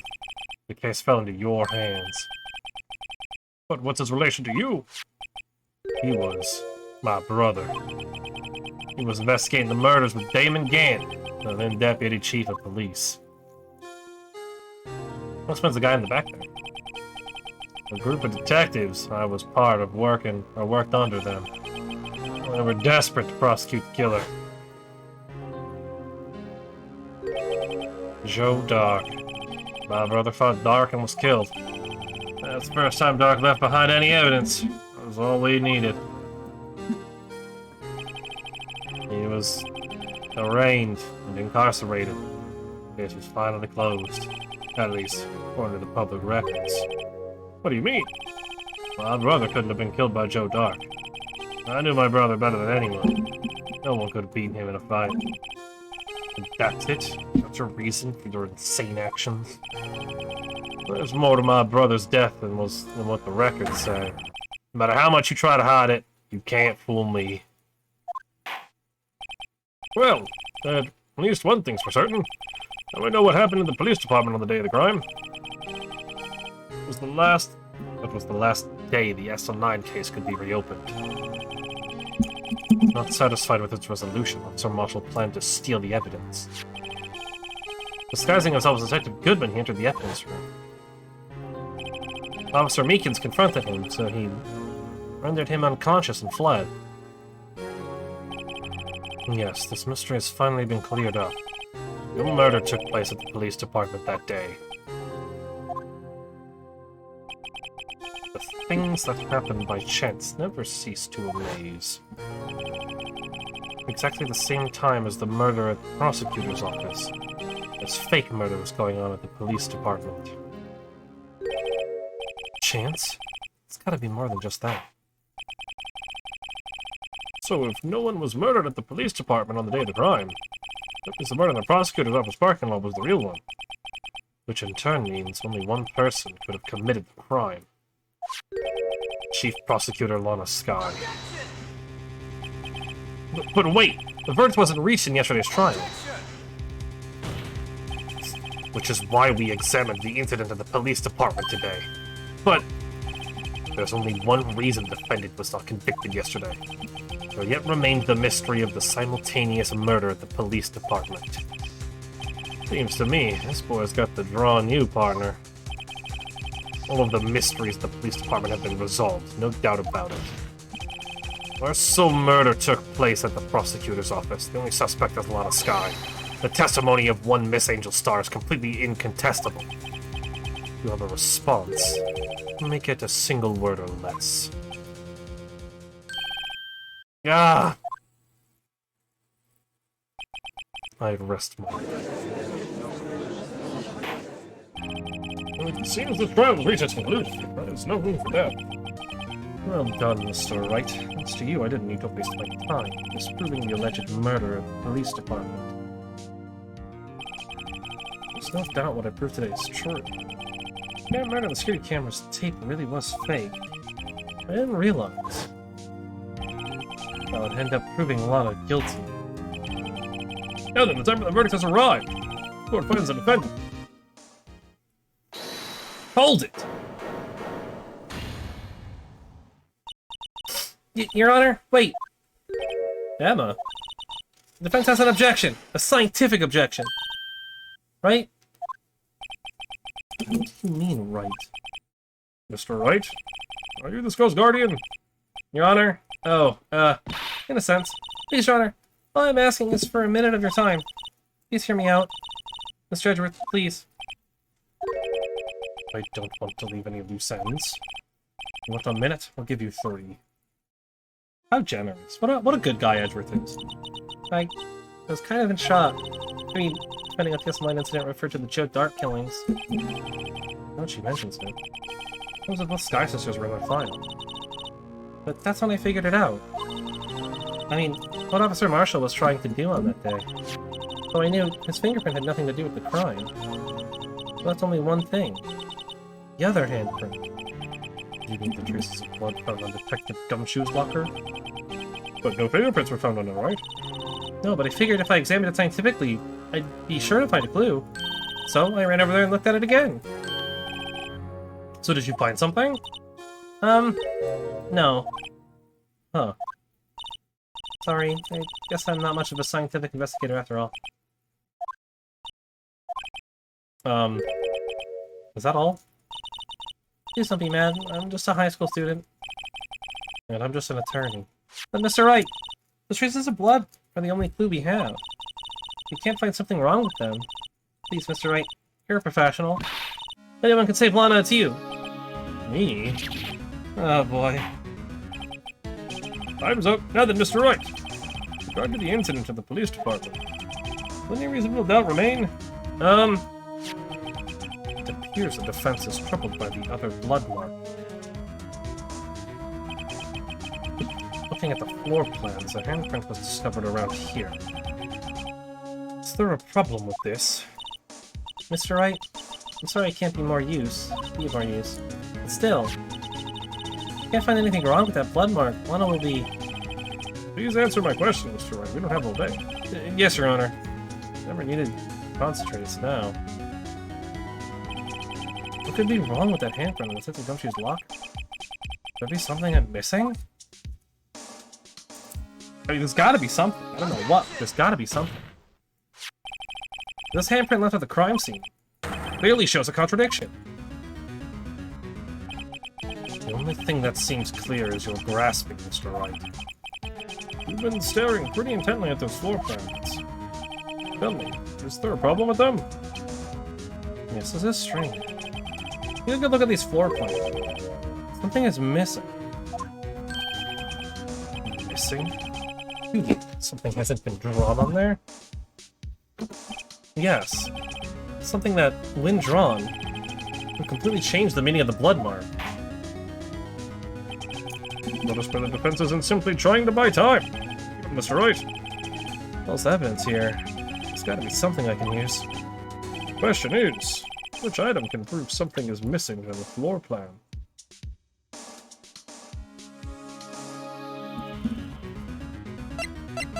Blue Badger.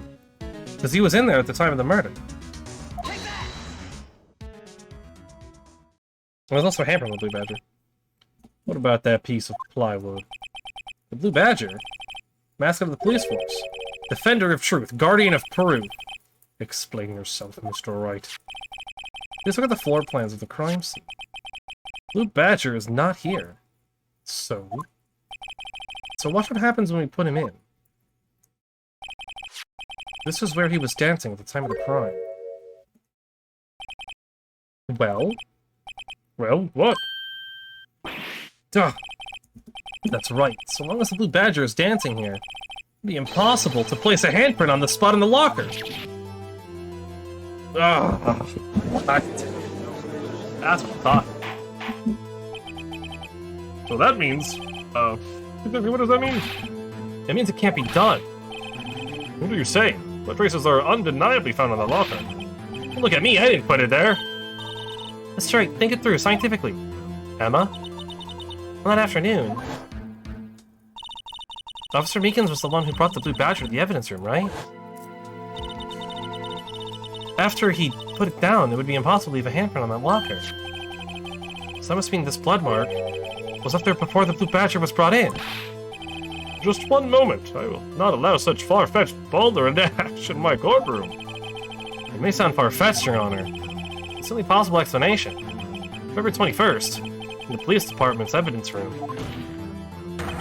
Blood was spilled not once, but twice. But how?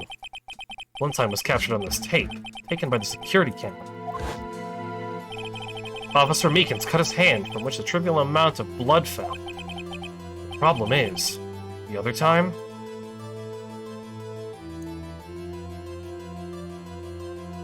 There is a handprint on the Blue Badger here. Someone bled prior to the struggles shown in this tape. It had to have been. It had to have been Detective Goodman when he was really murdered! That's ridiculous. I refuse to accept your absurd claim. Then the murder portrayed in the security tape is proven to be fake. However, that does not explain the blood mark found on the locker. So then, assuming this murder you report really happened, when did it take place? I demand you show evidence that proves when it occurred. When did the first incident occur? To summarize the defense's claims, it claims that prior to Officer Meekins being caught by Jake Marshall, who was posing as Detective Goodman, another incident took place in that evidence room. That's right, the blood mark on the locker proves this. Very well, then tell us. When did this first incident occur? As Mr. Edwards said, proof must be presented. Proof that shows when the murder took place. Only one piece of evidence that can show that. Now then, will the defense please present its evidence? What shows when the first crime took place? I mean, it would have to be the autopsy, wouldn't it? It's the only thing I have that could tie it there. That or the ID card record.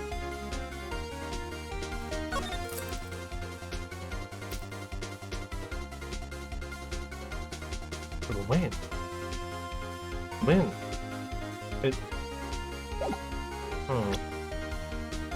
I get, yeah, we don't know who that, like, we don't know what that last number is. It could be then. That could have been who? The all sevens?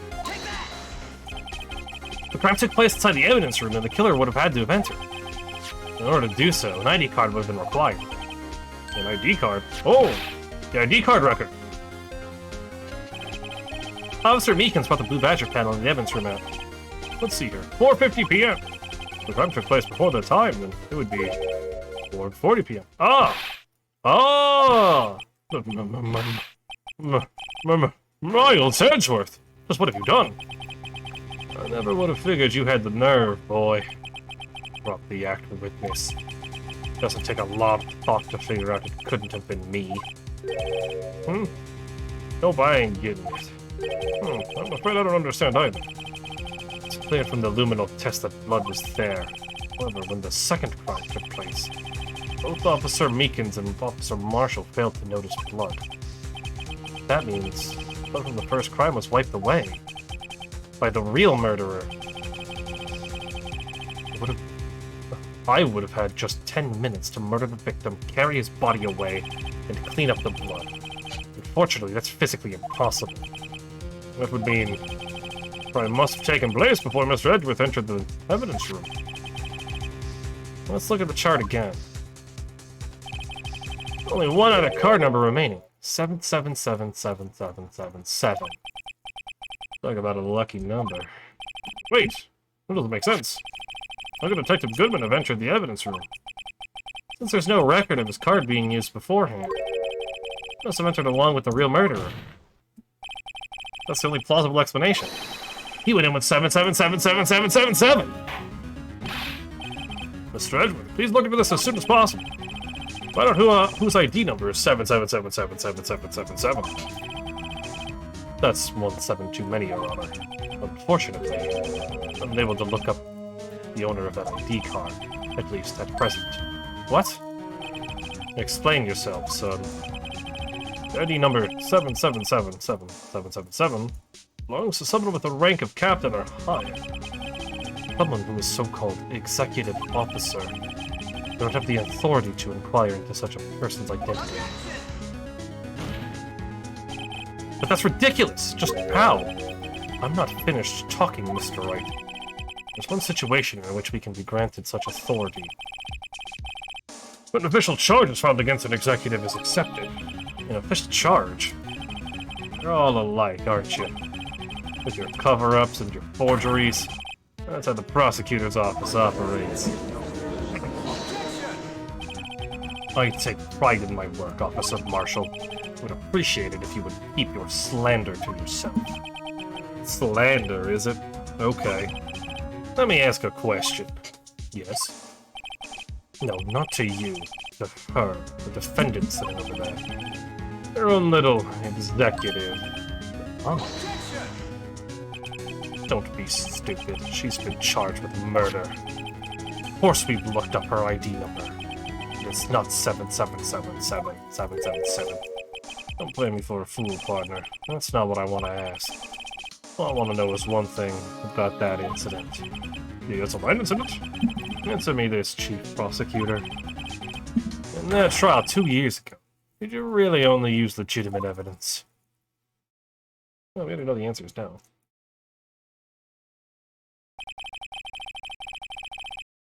You need the witness to repeat his question, Chief Prosecutor. I had him fine, Mr. Edgeworth. 2 years ago, I was in charge of the prosecution for that trial. At the time, occasionally, we felt the powerlessness of the law. At least, I did.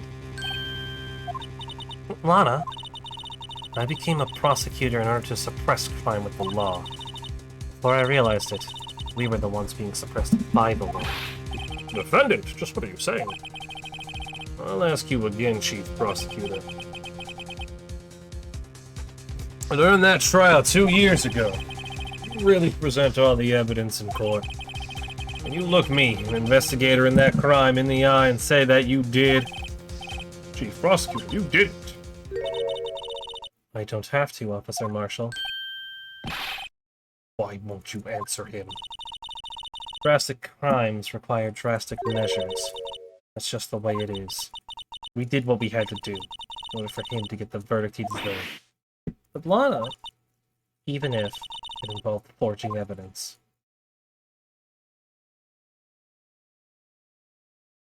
Epilepsy warning. I suppose. See, that's what I'm talking about. No. No. Order! Order! Order!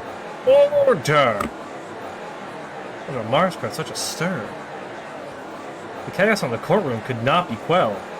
Conclusion of the trial would have to wait until the following day. To be continued. And unfortunately,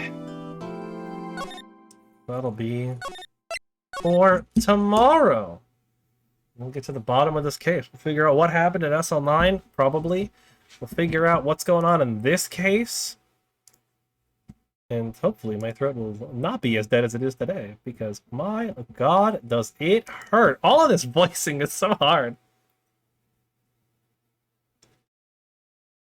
All the ups and downs, all the ins and outs, the inflection, the tones. A lot to do. But it's a lot of fun. I really enjoy it. We'll get back to this case tomorrow. Because it's going to take a whole, 3 hours to get through all of that again. 3.5, 4 hours just to get through the final day, probably.